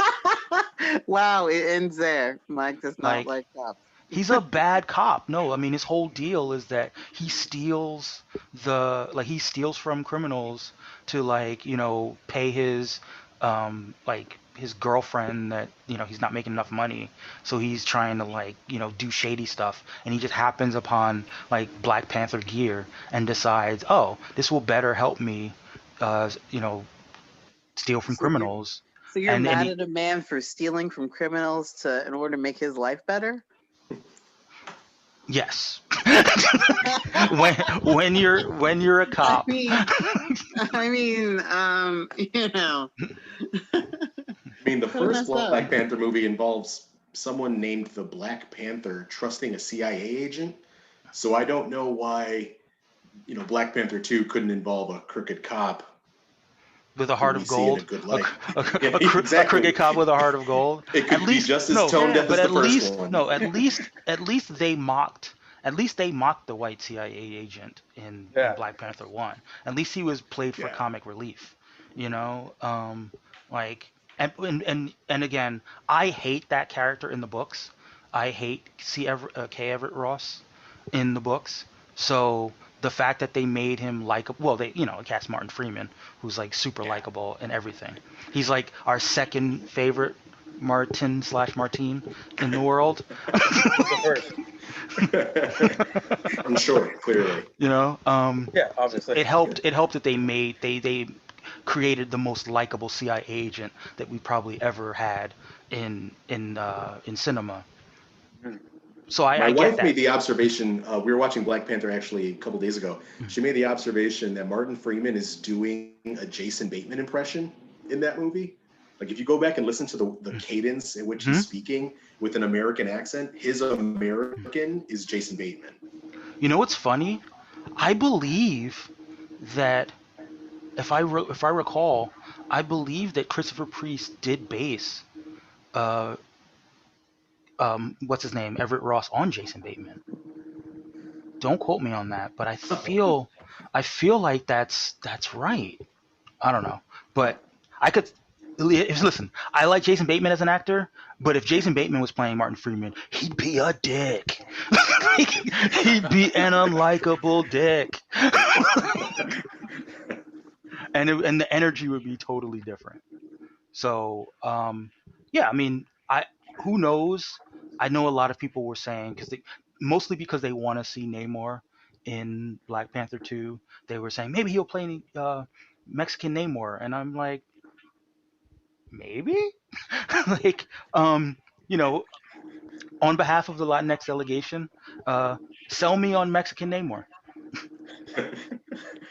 I mean, if he Martine? does end up being Namor, it'd be pretty funny that we drafted Aquaman and made him Mhm. Latinx, but the Polynesian team drafted Namor and made him Polynesian, but Aquaman's played by a Polynesian, and they basically switched. That would just be funny to me. So for that reason, yes. I mean, I suppose that would be, fun. But I mean, I don't know. This actor doesn't strike me as high profile enough to be Namor. No, Yeah. no. I could see a henchman. I could see a right hand man A heavy. character. Yeah. Yeah, but not. Yeah, I just hope whatever character he plays, the power set fits in thematically with what they're going for. Mhm. Telling a Coogler tells deeper stories than kind of the Exactly. rest of the MCU. So I hope that whatever it is, it fits into like, oh, and did you notice like first Black Panther, like did you notice the final fight takes place on the Underground Railroad? Like that's amazing. Like I hope whatever the power set of this character is fits in. If it is a power set, it might not even be a power set. It might be That's true. You he could might just be a play a soldier, a businessman. mercenary or I something. just want, I just hope them it to lean. fits. I want them to lean in more in terms of the comics. I want them to not be so afraid to go to some of the more absurd or, like with Claw. I was a little disappointed with Claw that he didn't get the big dome, on the end of the like. Mhm. I think that there's nothing wrong in movies that are based on comic books, the fantastical, to maybe lean in a little bit more because it adds. I'm with you. It's not like I don't want to say humor. I think humor is the wrong word. It adds more love.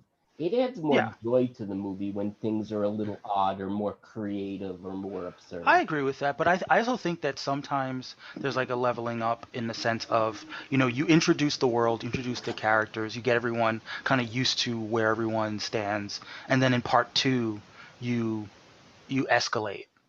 And in a world where Chadwick Boseman's still with us, maybe they find a way to use comic book shenanigans to bring Claw back as pure sound, and now he's got this grudge and he's got this enhanced power set, and now you've got your comic book version of Claw that you didn't have because you were just introducing him as this you know, figure that didn't have, a stake, a profile, as it were, in the world of the non-comic readers.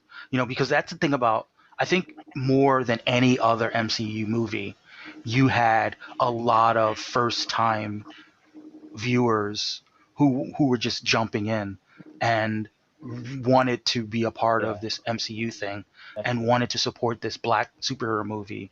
And you had to appreciate the idea. Like I took my mother to see Black Panther, and she hadn't seen any other Marvel movie as far as I know. Um, and she had a great time. And part of that was because even though there was still the comic book stuff, there was enough meat there that was broader culturally, and and spoke to like the black experience, for lack of a better term, that that maybe non-black people didn't fully appreciate. I can respect that, but I think that this is why sometimes when you have like an A-tier filmmaker, they can meld the two. They can have the comic book stuff, they can be in the honor of the source material, but then they can also have this story that um, that can almost exist on its own outside of the comic book universe. I think that a great example of that is probably like The Dark Knight. Another movie where people, like, obviously they're aware of Batman, but it's not comic booky in the way that Marvel movies are, per se. Right. there's a fine line, I think, like because in a superhero movie, it's a movie. Movies are movies for a reason, and there's a certain amount of spectacle to them when you're doing a superhero Hmm. movie. Whereas the Netflix show can be more talky, it can be more chatty. You can Yeah. get more into the character depth. So you have to find that balance because people want to see super heroics in a Hmm. superhero movie, and actually that was sort of one of the slight criticisms of Black Panther is we didn't get to see him doing enough as Black Panther at certain points. That people wanted to see more of that, him in different situations. So I think they have to find a balance between telling a good narrative, telling the good story, but then also showing a lot of action, a lot of power usage. Hmm. People want to see power usage. Yeah, no, I agree, and I think that, you know, I think that luckily we still got, we got Chadwick in Civil War, we got Chadwick in the Avengers movies, where he was able to be more kind of let loose in a more comic booky way. To if again, without getting into the whole big debate about what to do with the character of T'Challa, if it ends up being that we don't see him either ever again or for a while, I think that a lot of people can still say that they had some good experiences with Black Panther on screen that they can revisit on multiple occasions. But I do acknowledge that if we had the full supply for Black Panther 2, we could dream bigger. We could have bigger spectacles in mind as the kinds of stunts and the kinds of action comic book goodness that we could get out of T'Challa in a Black Panther 2. And who knows? Um, I think they'll probably go a very Shuri centric route in Black Panther 2, and hopefully they won't skimp in that regard either. They'll give her the opportunity to immerse herself in the high level action and the stunts and the spectacle. I would be disappointed if they didn't, and I hope that the villains, that the antagonists, the people that are testing her, um, allow her to do that. I don't expect a more ground. I mean, probably one of the reasons that I was resistant to Casper Cole in Black Panther 2 is because he's so grounded and because he's so street level that him being in the movie does minimize the kinds of spectacle that I would be looking for.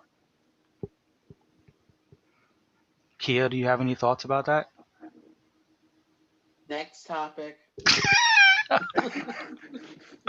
Well, speaking of Marvel movies that have a lot of spectacle and a lot of spice, if you will, uh, we got a little story about Deadpool 3.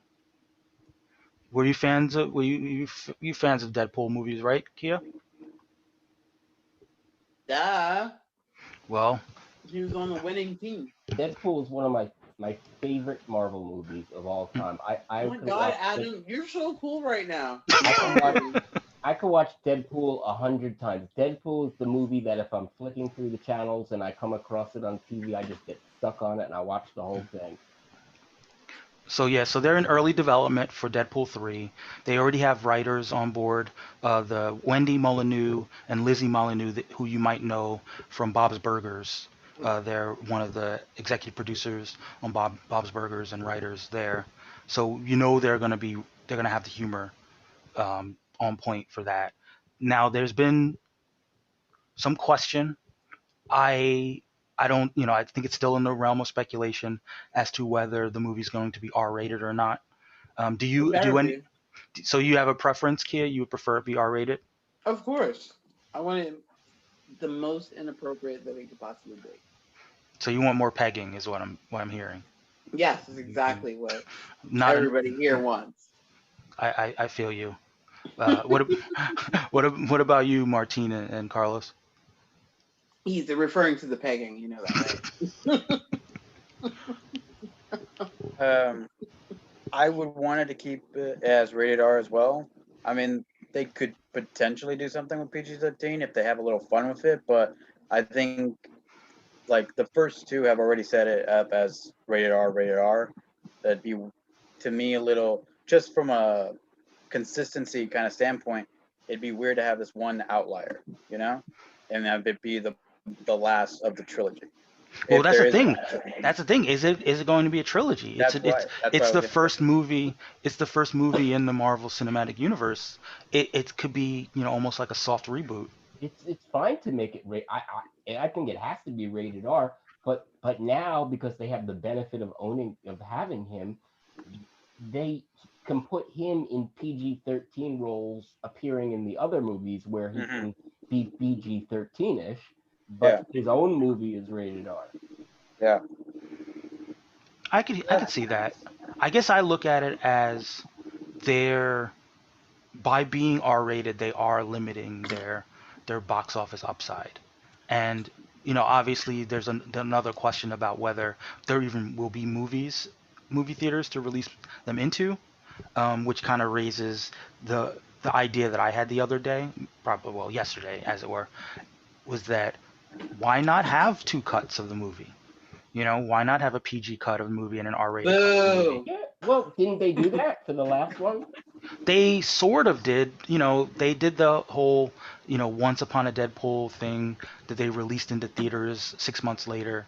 It wasn't what I was envisioning is a simultaneous release of a I get PG-13 movie and an R-rated movie, so that if your children, your small children were Deadpool fans, and you wanted them to watch it, and they wanted to watch it, you could expose them to PG-13 Deadpool.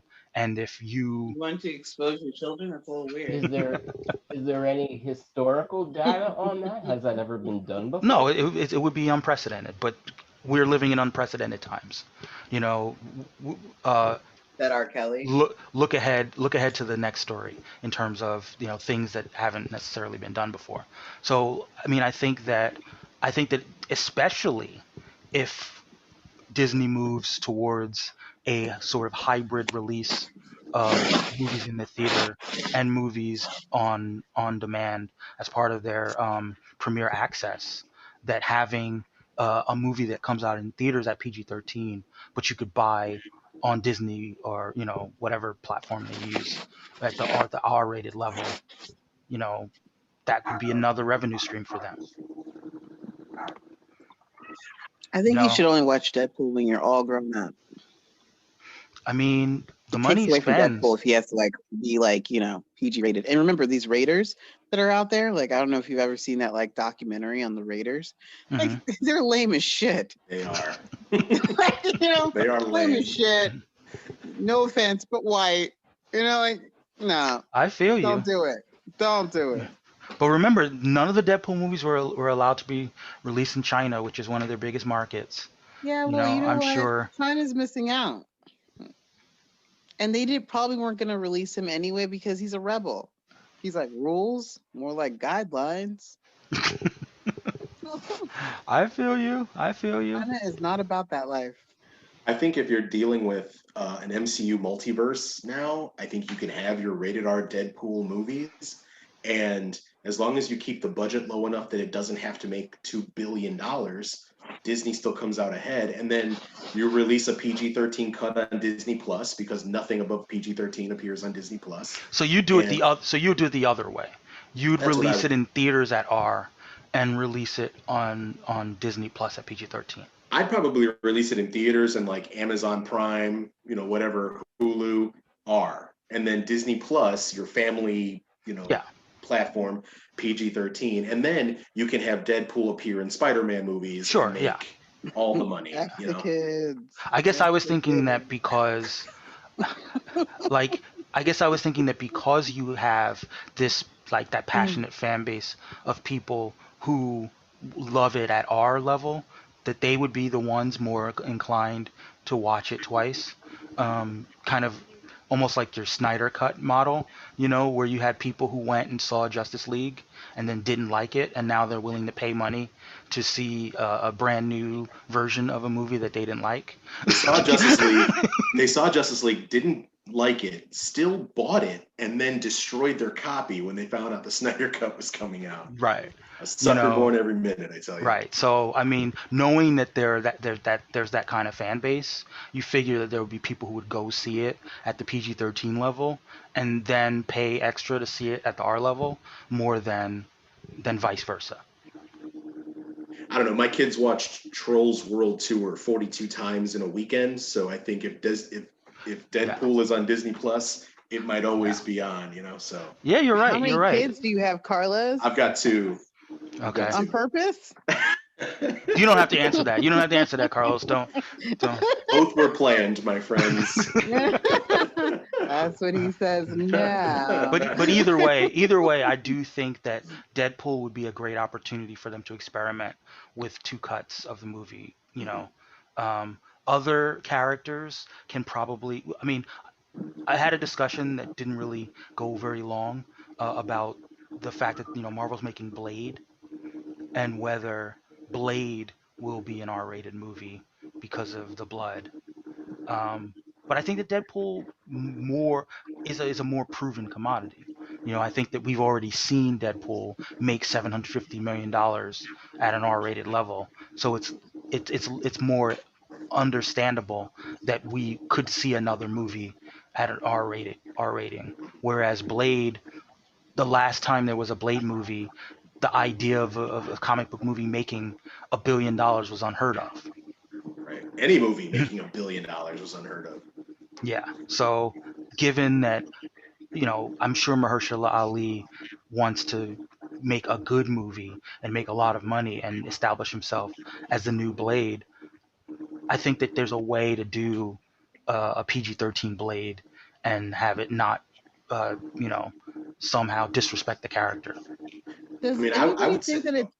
Oh, Go ahead. sorry. Go, Go go, ahead, go, go, Carlos. go. You're the queen. Go I ahead. was just gonna say, doesn't anybody think it's boring that they keep on remaking shit? Like, does nobody have a fucking imagination anymore? Make some I shit up already. I Like, how many disagree. times do we have to see? How many times do we have to see Blade? How many times do we have to see fucking Star Wars? Okay, it Okay, happened. I'm It's gonna mute done. you. It's You're fucking done. you do Like, not. I came for you, Star Wars. You guys can all find me on Twitter if you have something to You know say. what? For Bring a it. series called Star Wars, it is just the one war. It just happens to take 40 Exactly. years. There's not. Like, it's Thank just you. one war. I mean, Thank you.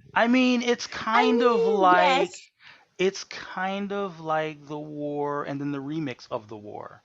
But I Yeah, like feel you. nobody wants a remix of the war. Like, I mean, talking from somebody that's been in War war. Two, Nobody World War wants a Two. remix.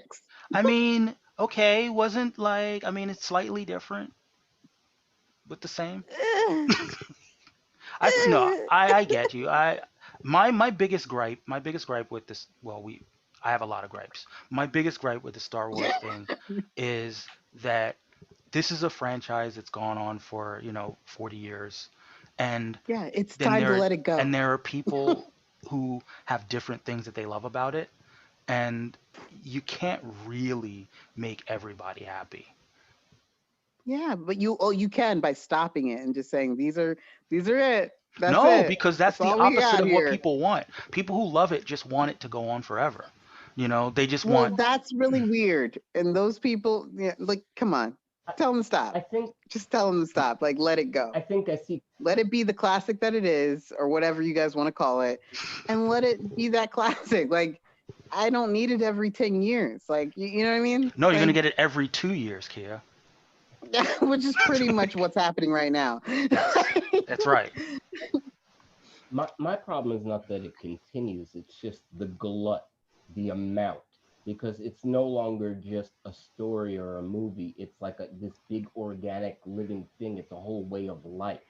It's Yeah, it's a franchise. It's a deadly Right. sin. Did you So- hear him? He's called it gluttony. I understand why though these things keep going, because it's mythology, it's folklore, it's Yeah. been in society long enough that it has become characters like Sherlock Holmes and Dracula that Has it? that stay with us. Oh, But yes, it definitely has. it's just that the There's better amount of sci-fi it- out there. it's Sorry. the amount. It's not like we get it every 4 years, every once in a while, that it stays in the culture.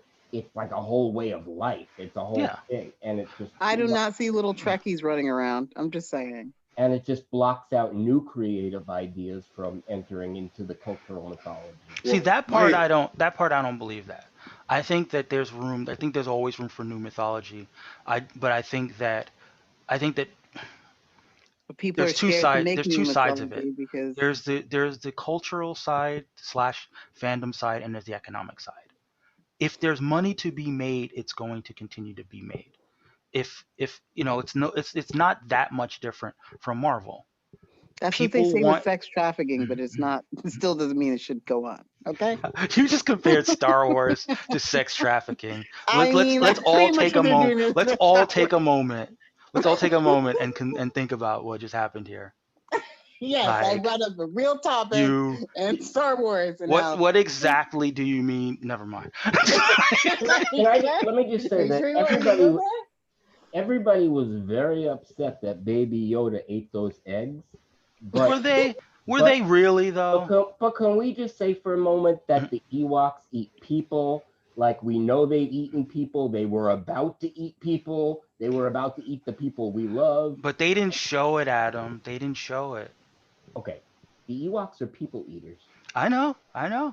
My issue with Star Wars is just that the story is exactly the same every time. Like Ding, ding, ding, ding, if I ding. was in control, if I had the J.J. Abrams throne and had the new trilogy, He would burn it like that white guy burning all those masks. Washington I mean, Square. like you have the rebels became the Resistance. resistance, but what were they resisting? They were in control. It didn't make any sense. They're not the Yeah. resistance. Thank They you, are Carlos. the order. Well, So right. So they it would have been quickly. so interesting if Yeah. wouldn't it have been interesting if the new trilogy, Leia becomes Sure. basically the new Palpatine, and didn't even realize she was doing it along the way. I like that, Carlos. And I Yes. also like Yes. ending Star Wars. Yes, that would have been a good story. And like, so you're talking to someone who didn't get all the way immersed in the extended universe stuff, but I was immersed enough in it to know that it was never going to live up to what I wanted out of Sure. the episodes 7, 8, and 9. Because what I wanted out of 7, 8, and 9 took place, 10 years after the end of Return of the Jedi, not 30 years after Return of the Jedi. Once you make a movie that's set a generation after, you're sort of stuck in that this is the next generation who's following in the footsteps of the previous generation. Oh. And there's often a lot of replication when you do that, when you do a model that's based on that, because it's a nostalgia play.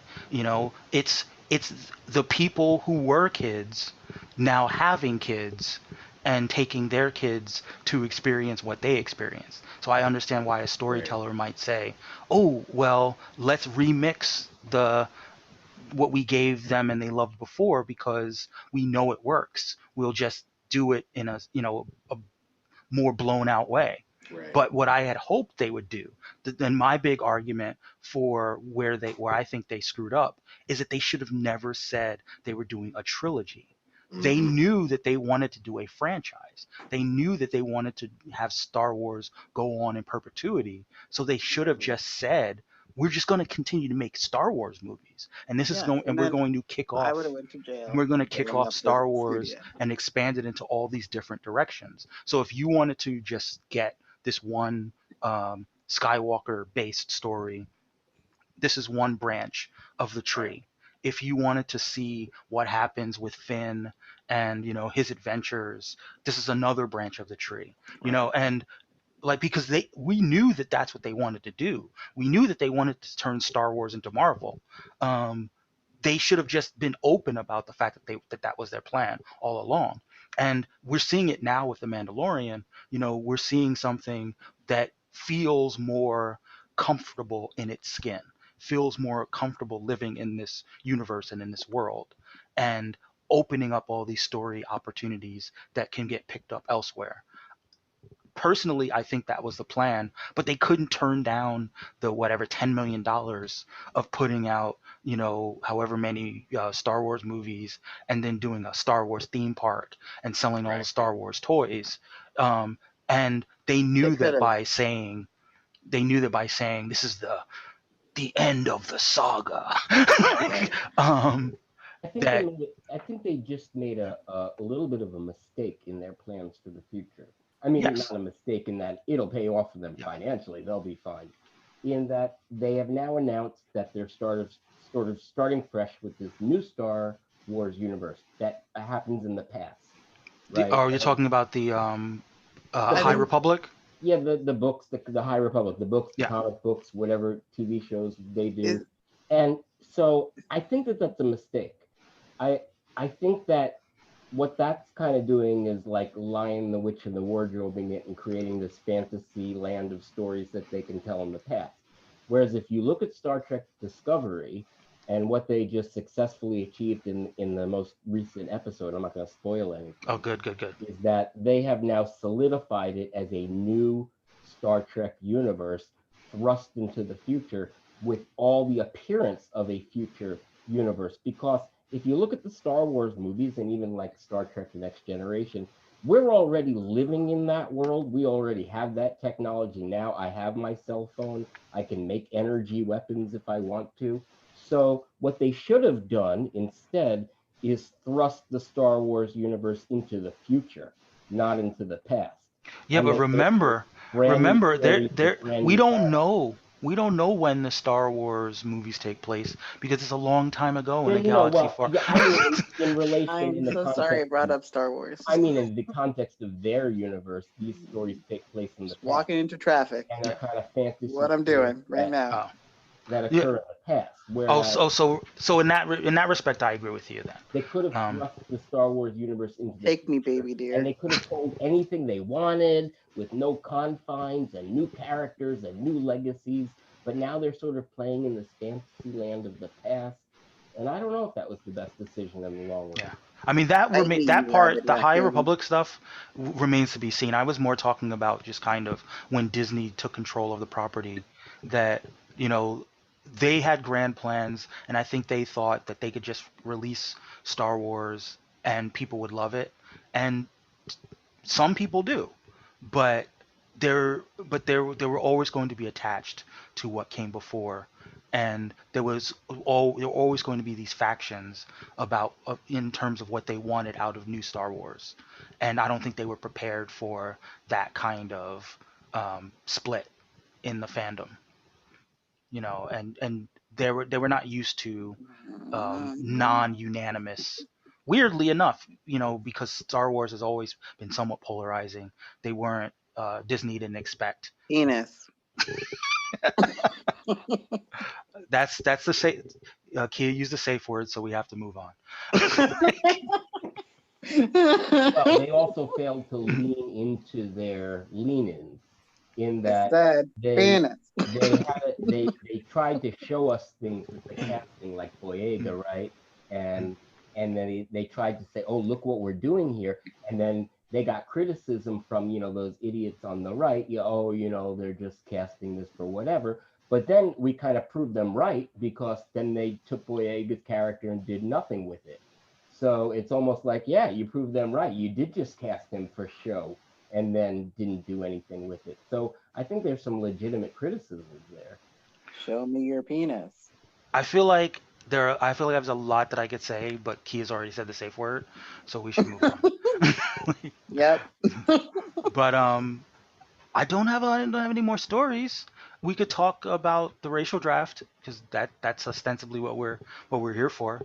Um, Carlos, as a new fan, a new member of the community, like your impressions of the first season in terms of the highs and the lows.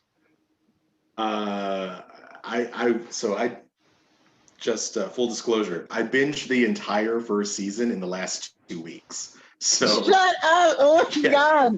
We need this to hear from this man. this all started. I got into this to this podcast because Mike and I had a conversation, one of the rare civil conversations on Twitter about the Electoral College of all things, and I DM'd him like, "Hey, that was civil and awesome, and congratulations to us for doing that." And I clicked on his profile. I was like, "Oh, what is this podcast?" And I listened to it. And I was like, "Yo, I'm all the way in. I'm so geeking out on this," and telling everybody. I know people who don't read comic books were like, "Please stop telling me about this podcast." Just like telling everybody, telling everybody about this podcast over the past 2 weeks. So yeah, I've listened to the entire first season in 2 weeks, and so it is very strange to be talking to you people right now because I was Oh my god, he's like geeking yeah, out it's right very now. He's like strange. scanning us. Like this is so cool. Very strange. Oh my Yeah, very god! strange. But yeah, the draft. I thought I came into it expecting sort of basically like almost like irreverent race jokes in a safe space. Like Yeah. that's kind of what I kind of expected. The closest I think I ever got to it was S saying, you know, Wolverine was a small, angry Latino man with blades in his hands, and I was like, accurate. And that's what I thought that's what I thought this was going to be, but it ended up being so much more. The stories that came out of it, I was like, this, it's really hooked me. I was like so thoughtful, and I learned so much in 2 weeks.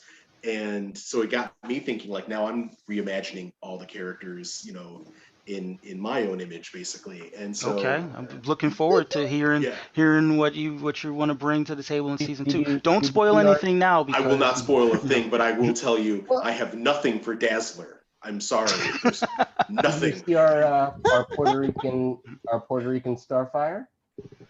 Did I? Yes. Puerto Rican Good. Jewish Starfire. Yeah, we tried. I mean, out of all the teams, which one did you like the best, Carlos? I mean, there were three. There were three that I just kept going. They're playing a draft game, and everyone else is telling me some, you know, great stories and everything. But like, there are three people who realize they're playing a fantasy sport. Although, like, yeah, it got me thinking. Like, there should be some way to score the backstories somehow to like give some sort of No, don't sort do of- that. 'Cause that was the one thing I didn't do. some sort of scoring advantage, because I mean, because it, you know, the whole season, you guys do note, like, there are half the teams are going for fantasy points and half appear to be going for backstory, and I know. Which, wait, it was points all we were along. supposed to go I just for wanna points. point out. There were points.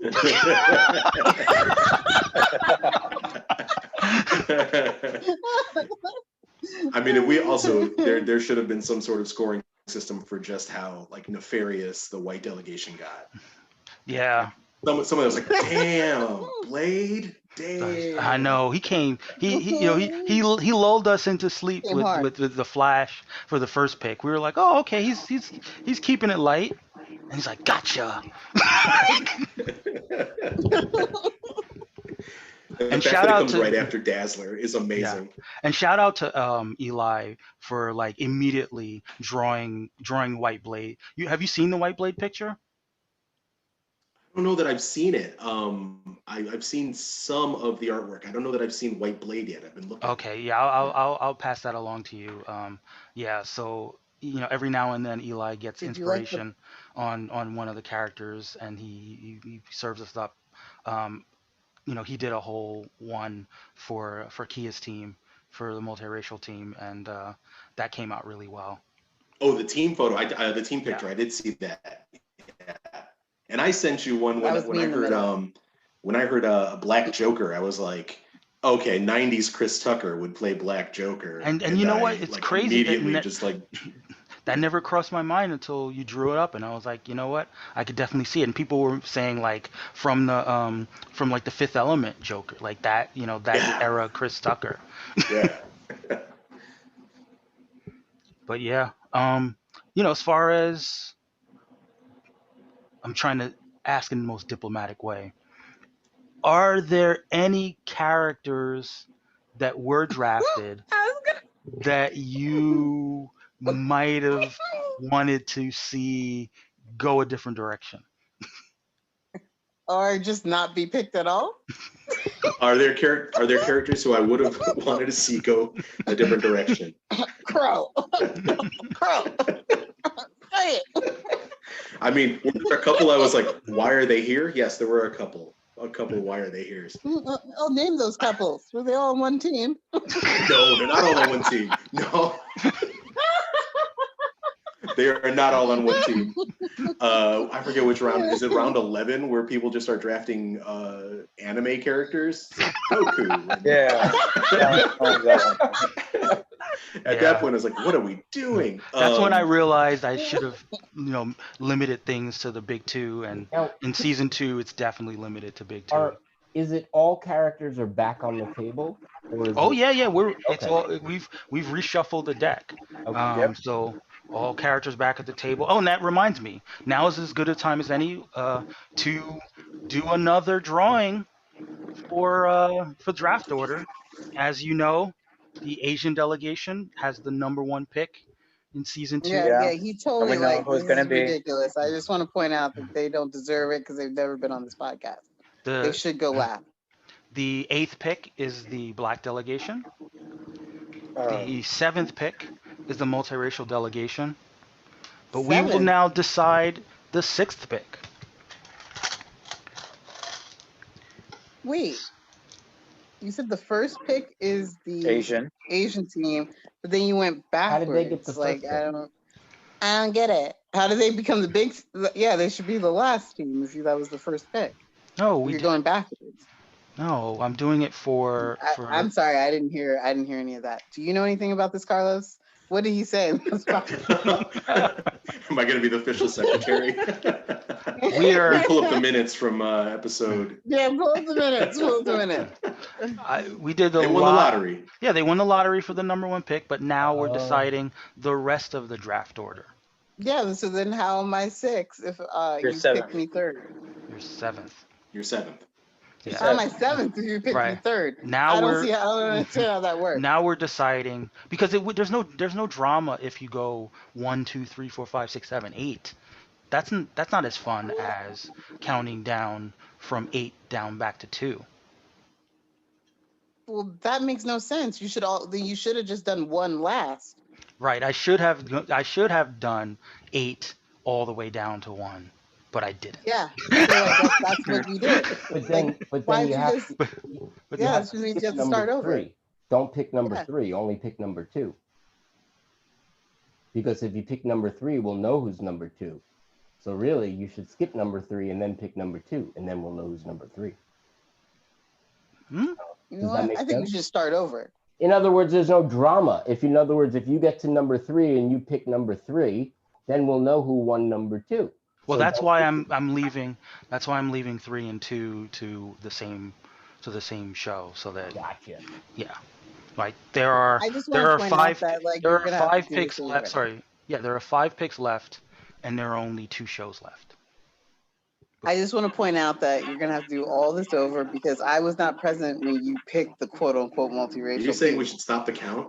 I just like that. Yeah, Key is definitely Yeah, I saying totally think it's this a redo. was. Key is definitely I'm saying saying it's a redo. legal- I was not present. These are not and legal you know what? picks. Mike likes to not Are do you things sending right. Rudy Like, G in to? I mean, when I'm not there, he doesn't shuffle. He doesn't shuffle things.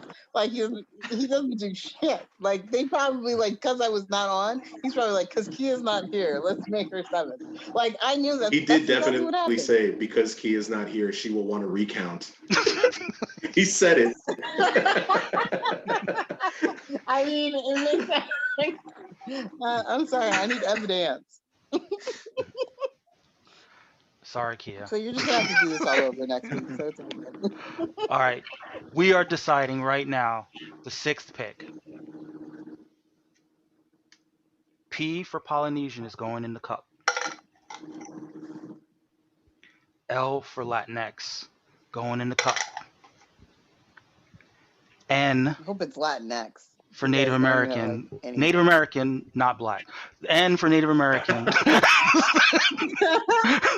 going in the cup. W for white going in the cup. And J for Jewish going in the cup. What about the Romani?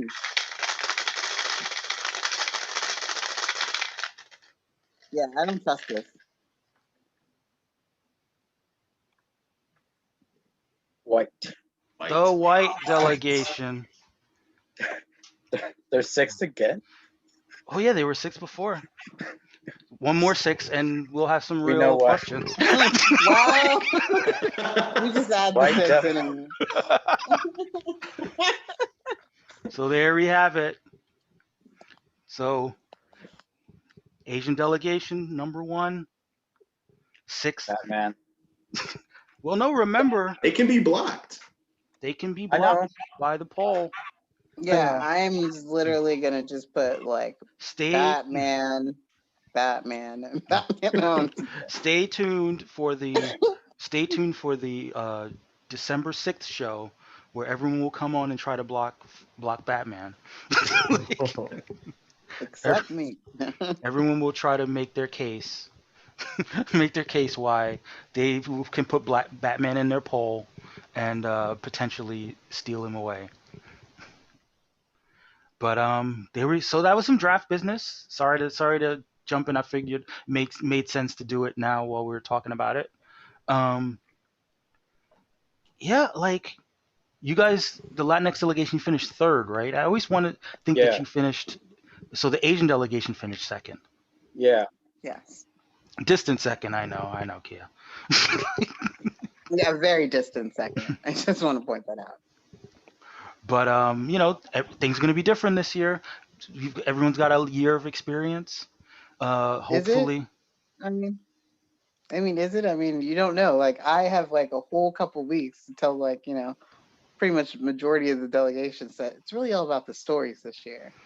are you gonna start? Are Really you gonna start convention. encouraging people to pick characters Oh for yeah, story I'm reasons? be like, I'm gonna rev the Polynesian team up again. I'm like, ooh, but your story though. Your story though. There were so many episodes where I'm like, I mean, cool story, bro, but they're not going to be in any comic books. Wait, Carlos, what did you think about X-23 and the story behind X-23? You know what? It's my first episode, so I'm telling you, I listened to all of this in the last like 10 to 14 days. No, not going there. I will All say, I right. hope we get some more Iceman education this Yeah. season. Yes. So all right. So which story was your favorite story? How about that? Oh, which story was my favorite story? Oh, that's rough. Let's see.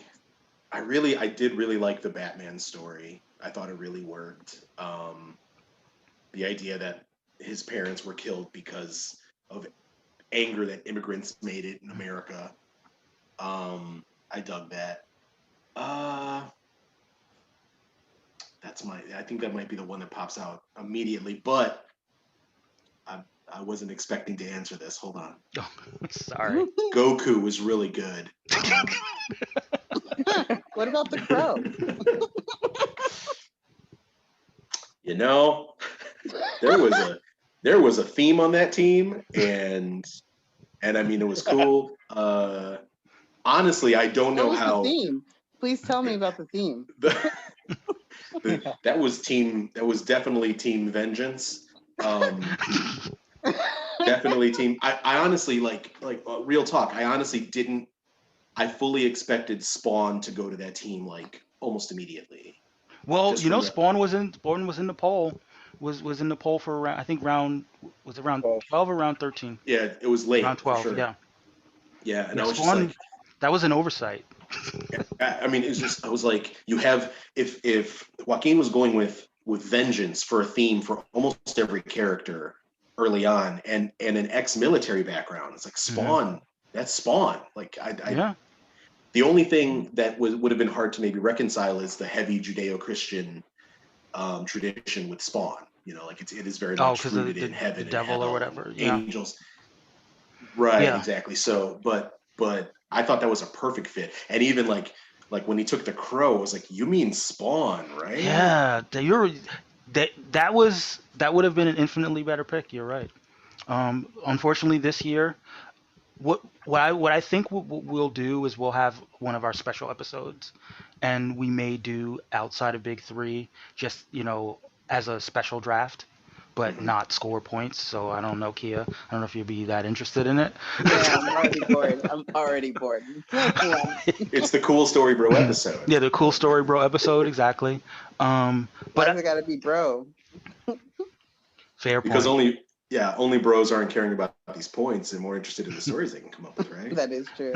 That is I mean, actually true. maybe we will give some kind of bonus point, some No, kind you of better bonus points not. for stories. Don't make me think of a story because my story is gonna be like, and then they won. No, maybe I'll think about it. Maybe I'll just give a point, point five point. I was Like gonna say half a one point. point. One you get No, one half a point. Half a point. you get 1 point if Whoa, you don't say anything too crazy right now. Whoa, you better You think know, about this. I'm not the best at like the scoring points part in the comic books, but I'm very good at like artsy fartsy stuff. So like any of the points that can be attributed to the more artsy fartsy side of this, I'm all for. Yeah, Adam. Shh. I no, you know what? Like I said, I'm already incorporating the element this time out. I don't know if you heard. Yeah, at this time out, we're incorporating more fan response. So every pick, we're opening it up to fans to give their perspective on, and that is going to also include the story. So, you know, it'll be a different kind of scoring. It won't be related to the Fantasy Comics League scoring, but it'll still be the kind of thing that an axis of competition if people want to compete on that in that respect. Well, And and how like many I say, rounds are we gonna have? Oh, go ahead. We're still going to do 12 rounds. You I'm mean saying 13? if we could possibly score points based on like costume decisions and the emotional inner life of the characters, that would be great. Yeah, or yeah, what if like we dress up as the characters that we that we put on our team? I We should get a I would point for that too. I would definitely share that on social media. And we You get a know, point, right? you would you would get many points. There would be many points. You know, points of concern, points of interest, points of reference. These are not the points I'm talking about. I have a question about characters like Batman who have no superpowers. How do Mhm. they score use of powers in an So Right? so it's really as someone who's kind of dabbled with the scoring and the Fantasy Comics League a little bit, is it's a combination of abilities and sorry powers and abilities. Okay. So there's things like intellect, like advanced Okay. intellect. There's things like technology. There's things like vehicles, and there's things that they might do in the comic that would also score them points. So I have definitely been advocating for more point scoring opportunities. One thing that I don't like about it is um, if you fight if you defeat any antagonist, you get a point for that, but you don't get multiple points for defeating multiple antagonists. So, certain characters like Batman, can take out, multiple named characters in one fell swoop. Sure. And I would like if, you know, you had a character who could do that, if that character could score sort of like upwards levels points for that reason. You Okay. know, someone like Batman, like there's one thing for tech, whereas they're all different kinds of tech that a Yeah. character that's tech based could use. That kind of limits their scoring if they only get 1 point for tech, Mhm. even though they're using novel tech in a particular issue. So things like that kind of work against them. You get points if you use a gun. You also get points if you use a sword. You also get points if you use a projectile.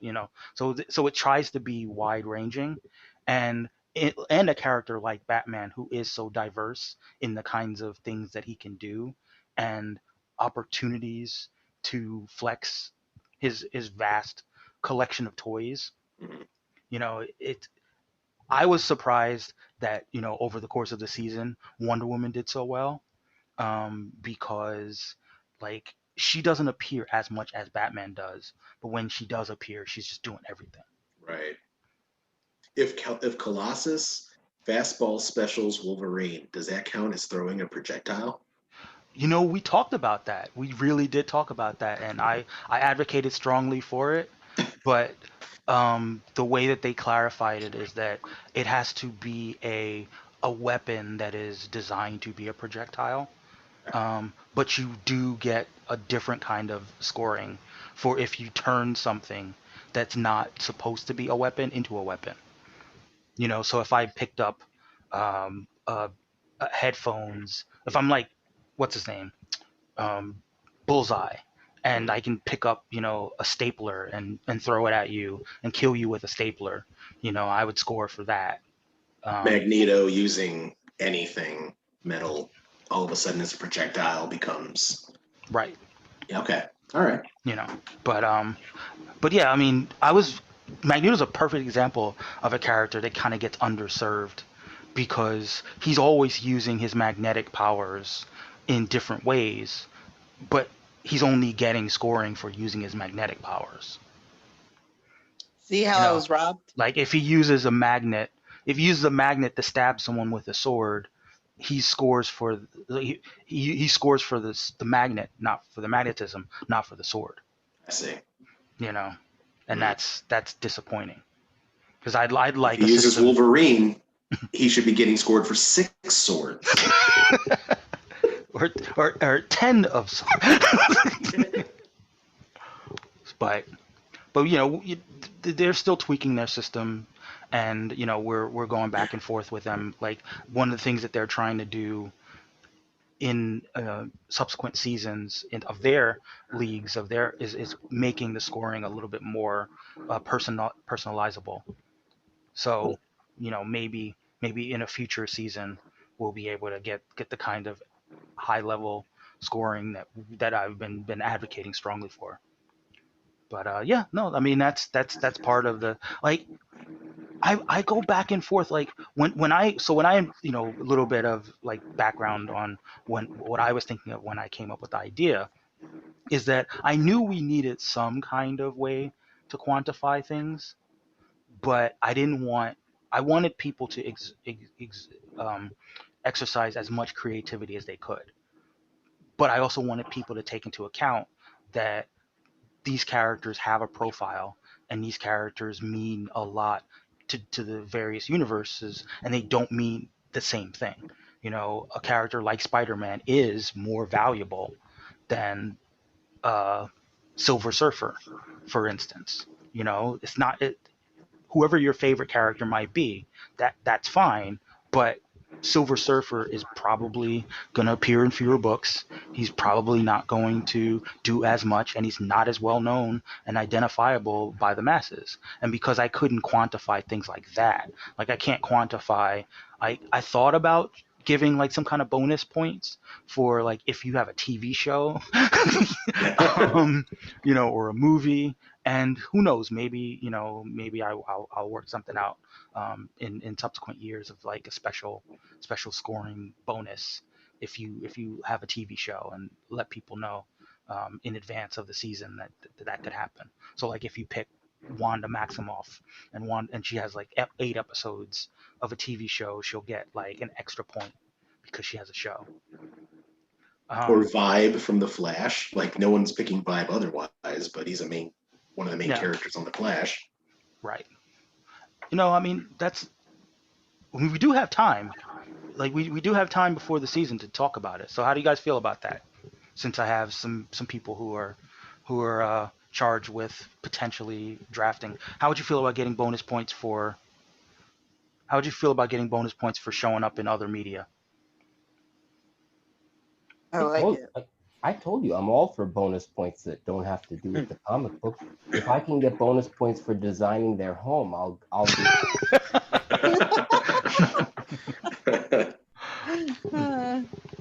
I mean, it wouldn't distort the process. I wouldn't make it where that counted more than anything you could do in the comics. But just a little extra, little taste. Like, for instance, Miles Morales is in a video game right now. You know, like, the video game came out, maybe Miles Morales gets a couple extra points you know that week. I would say that in terms of, like, usually if a character has a movie coming out or a TV show coming out, they're going to get a bump in the comic books anyway. Yeah, But see, I was thinking that as well. That typically does happen. So it does get baked in. But I was thinking that the week that the thing does come out, you you get an know, extra. Mhm. like, but either like an announcement involving the character, like an announcement that the character's getting a thing, as well as this is the week that the character, gets a thing. Um, I'll need to think about exactly how many points, but if you have a TV show out, like, if you want to draft Black Lightning for the final season of Black Lightning, like, he might not get any points in the comics because his Don't book give the just black ended. team any ideas. Because his book just ended. But maybe he'll get some points because he's got a show on every week. Yeah, but he doesn't have a show on anymore, and by the time that you actually start counting points, he won't have a show. No, that's not true. The show's not coming. I mean, there's a whole season. It's being canceled for the next season. The Yeah, next but within 12 weeks from now, shouldn't that show should be over? No, the show hasn't started yet. The season hasn't started yet. When does it start? Sometime in 2021. Probably a mid-season. Yeah. Okay. Yeah. So theoretically, you get your Black Lightning not in a book but in a TV show point. Yeah, you know what? That's not a bad idea. If you're on a TV show, you'll get an appearance point, but that's it. Like, so it'll be like you appeared in a comic book, but you appeared on the show. But it has to be a first run show rather than a rerun. Okay, what happens if, let's say, WandaVision comes out and any character, let's Magneto, for just the sake of a character who probably won't be appearing. Magneto shows up on the show. Let's say Magneto shows up on the show, but WandaVision ends up having taken place completely in Wanda's mind, and therefore Magneto didn't really show Didn't up. actually appear. What Well, happens then? But he showed up because you saw him. Okay. Well, That counts. Well, typically Of course it would say that. typically the way it works in the comics, I tried to fight for it, but they're pretty established that if the character didn't actually appear, but it was an apparition or a hallucination, then the appearance doesn't count. It actually has to be that. That's weird because I think all my hallucinations count. I mean, they count for you. They count for They count But- to you. right. Jimmy, But- shut up, Jimmy. For a point of clarification, do the Disney XD cartoons count? I am Oh. I am making an executive decision that they will not count. Okay. Because that would require me to watch the Hmm. Disney XD cartoons, and I have to draw a line somewhere.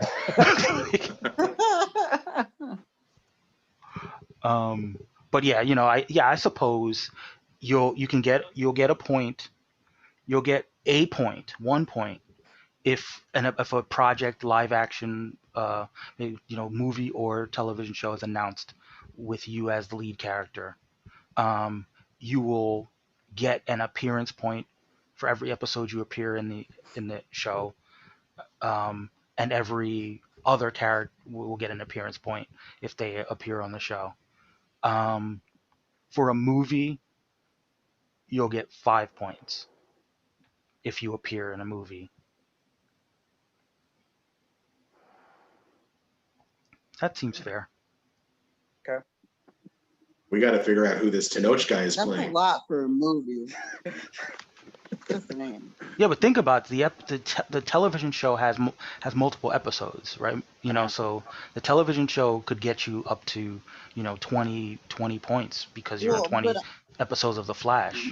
But yeah, but I think that like movie wise, like like nowadays, especially with like coronavirus and everything else like that, like some things might be pushed back, but you were like, if you're like, planning your points or whatever. that is a risk you run. COVID. That is a risk you run trying to draft Black Widow Don't like and that. trying to time Black Widow, and Black Widow doesn't come out in the season. We have an expression for that. It's called "too bad, so sad." Adam, we were friends. I I mean, thought that you were- probably happened with some books this year, I would imagine. Some It happened people with a got lot drafted. of books this Yeah. year. Yeah. There was books that didn't come out. That were solicited. So, Corona hurt a lot of people in a lot of different ways. Yeah. But least of all us in our fantasy comics. It's like, Well, wait, I have a quick question. Like, Mhm. Atlas, whatever the last name of Atlas is, I don't know what his real name is. Eli. The drawer, like Eli. he just made a comic. So what if like you pick like a comic book character from a comic book he just made? Like, does that count? No, because we're only doing big two this time out. Marvel or DC. Better. So no more Crow, no more the Crow. that is dead on No, the Crow. but that was like, that just made the whole draft better when people actually could When pick they horrible when they characters. Did it? punted on their picks, it made it better. It made it better for you because you didn't have to worry about about this competition. Perhaps. Yes, it made it so much better. What about is it DC? Is it dark label, black label, dark label? Black label. Black Label. That's a drink. So I the do rule not that I drink tried to stick to for Fantasy Comics League purposes is it has to be the mainstream universe. Okay. So there are Black Label books that ostensibly take place in the mainstream universe.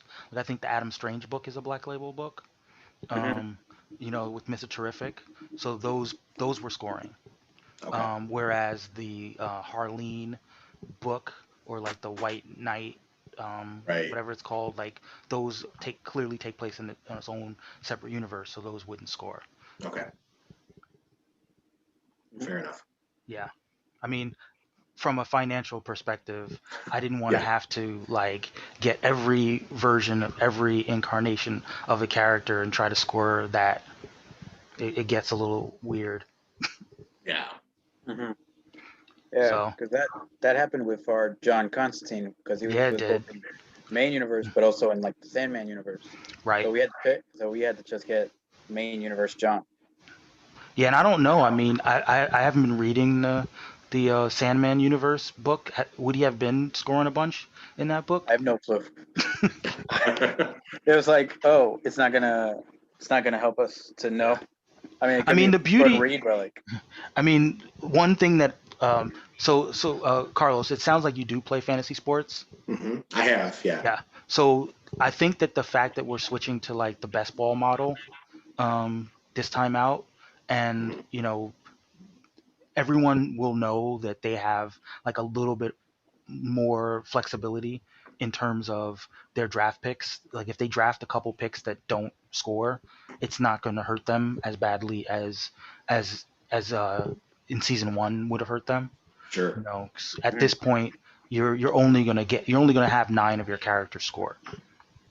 So if you wanted to do a purely cosmetic pick, if you wanted to just like, for instance, the whole because the story behind Dazzler, right?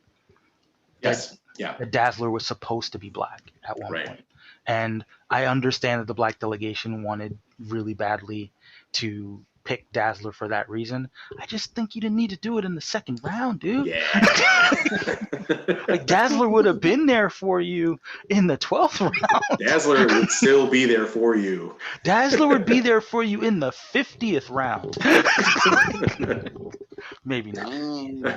But Man, that just got me thinking that like in a season 3, a hypothetical season 3, like if full fantasy sports model, like if you had positions where it's like you get one tank, you get one magic user, you get one. what's funny is that so the thing is in the fantasy comics league in their standard game they actually do have positions, but I didn't awesome. want to Yeah. I didn't want to restrict people in terms of the characters that they could draft. Oh yeah, I remember that now. We had to pick like street level, Yeah, and then okay, yeah. and like mutants because they were Right, only right. doing like Marvel only, like Avengers level, cosmic character, street level character, mutant character. But I I like people being able to develop their themes if they wanted to develop their themes. And plus, with DC, you have all these, like you have the Bat family and you have the Superman universe kind of characters. I didn't want to have to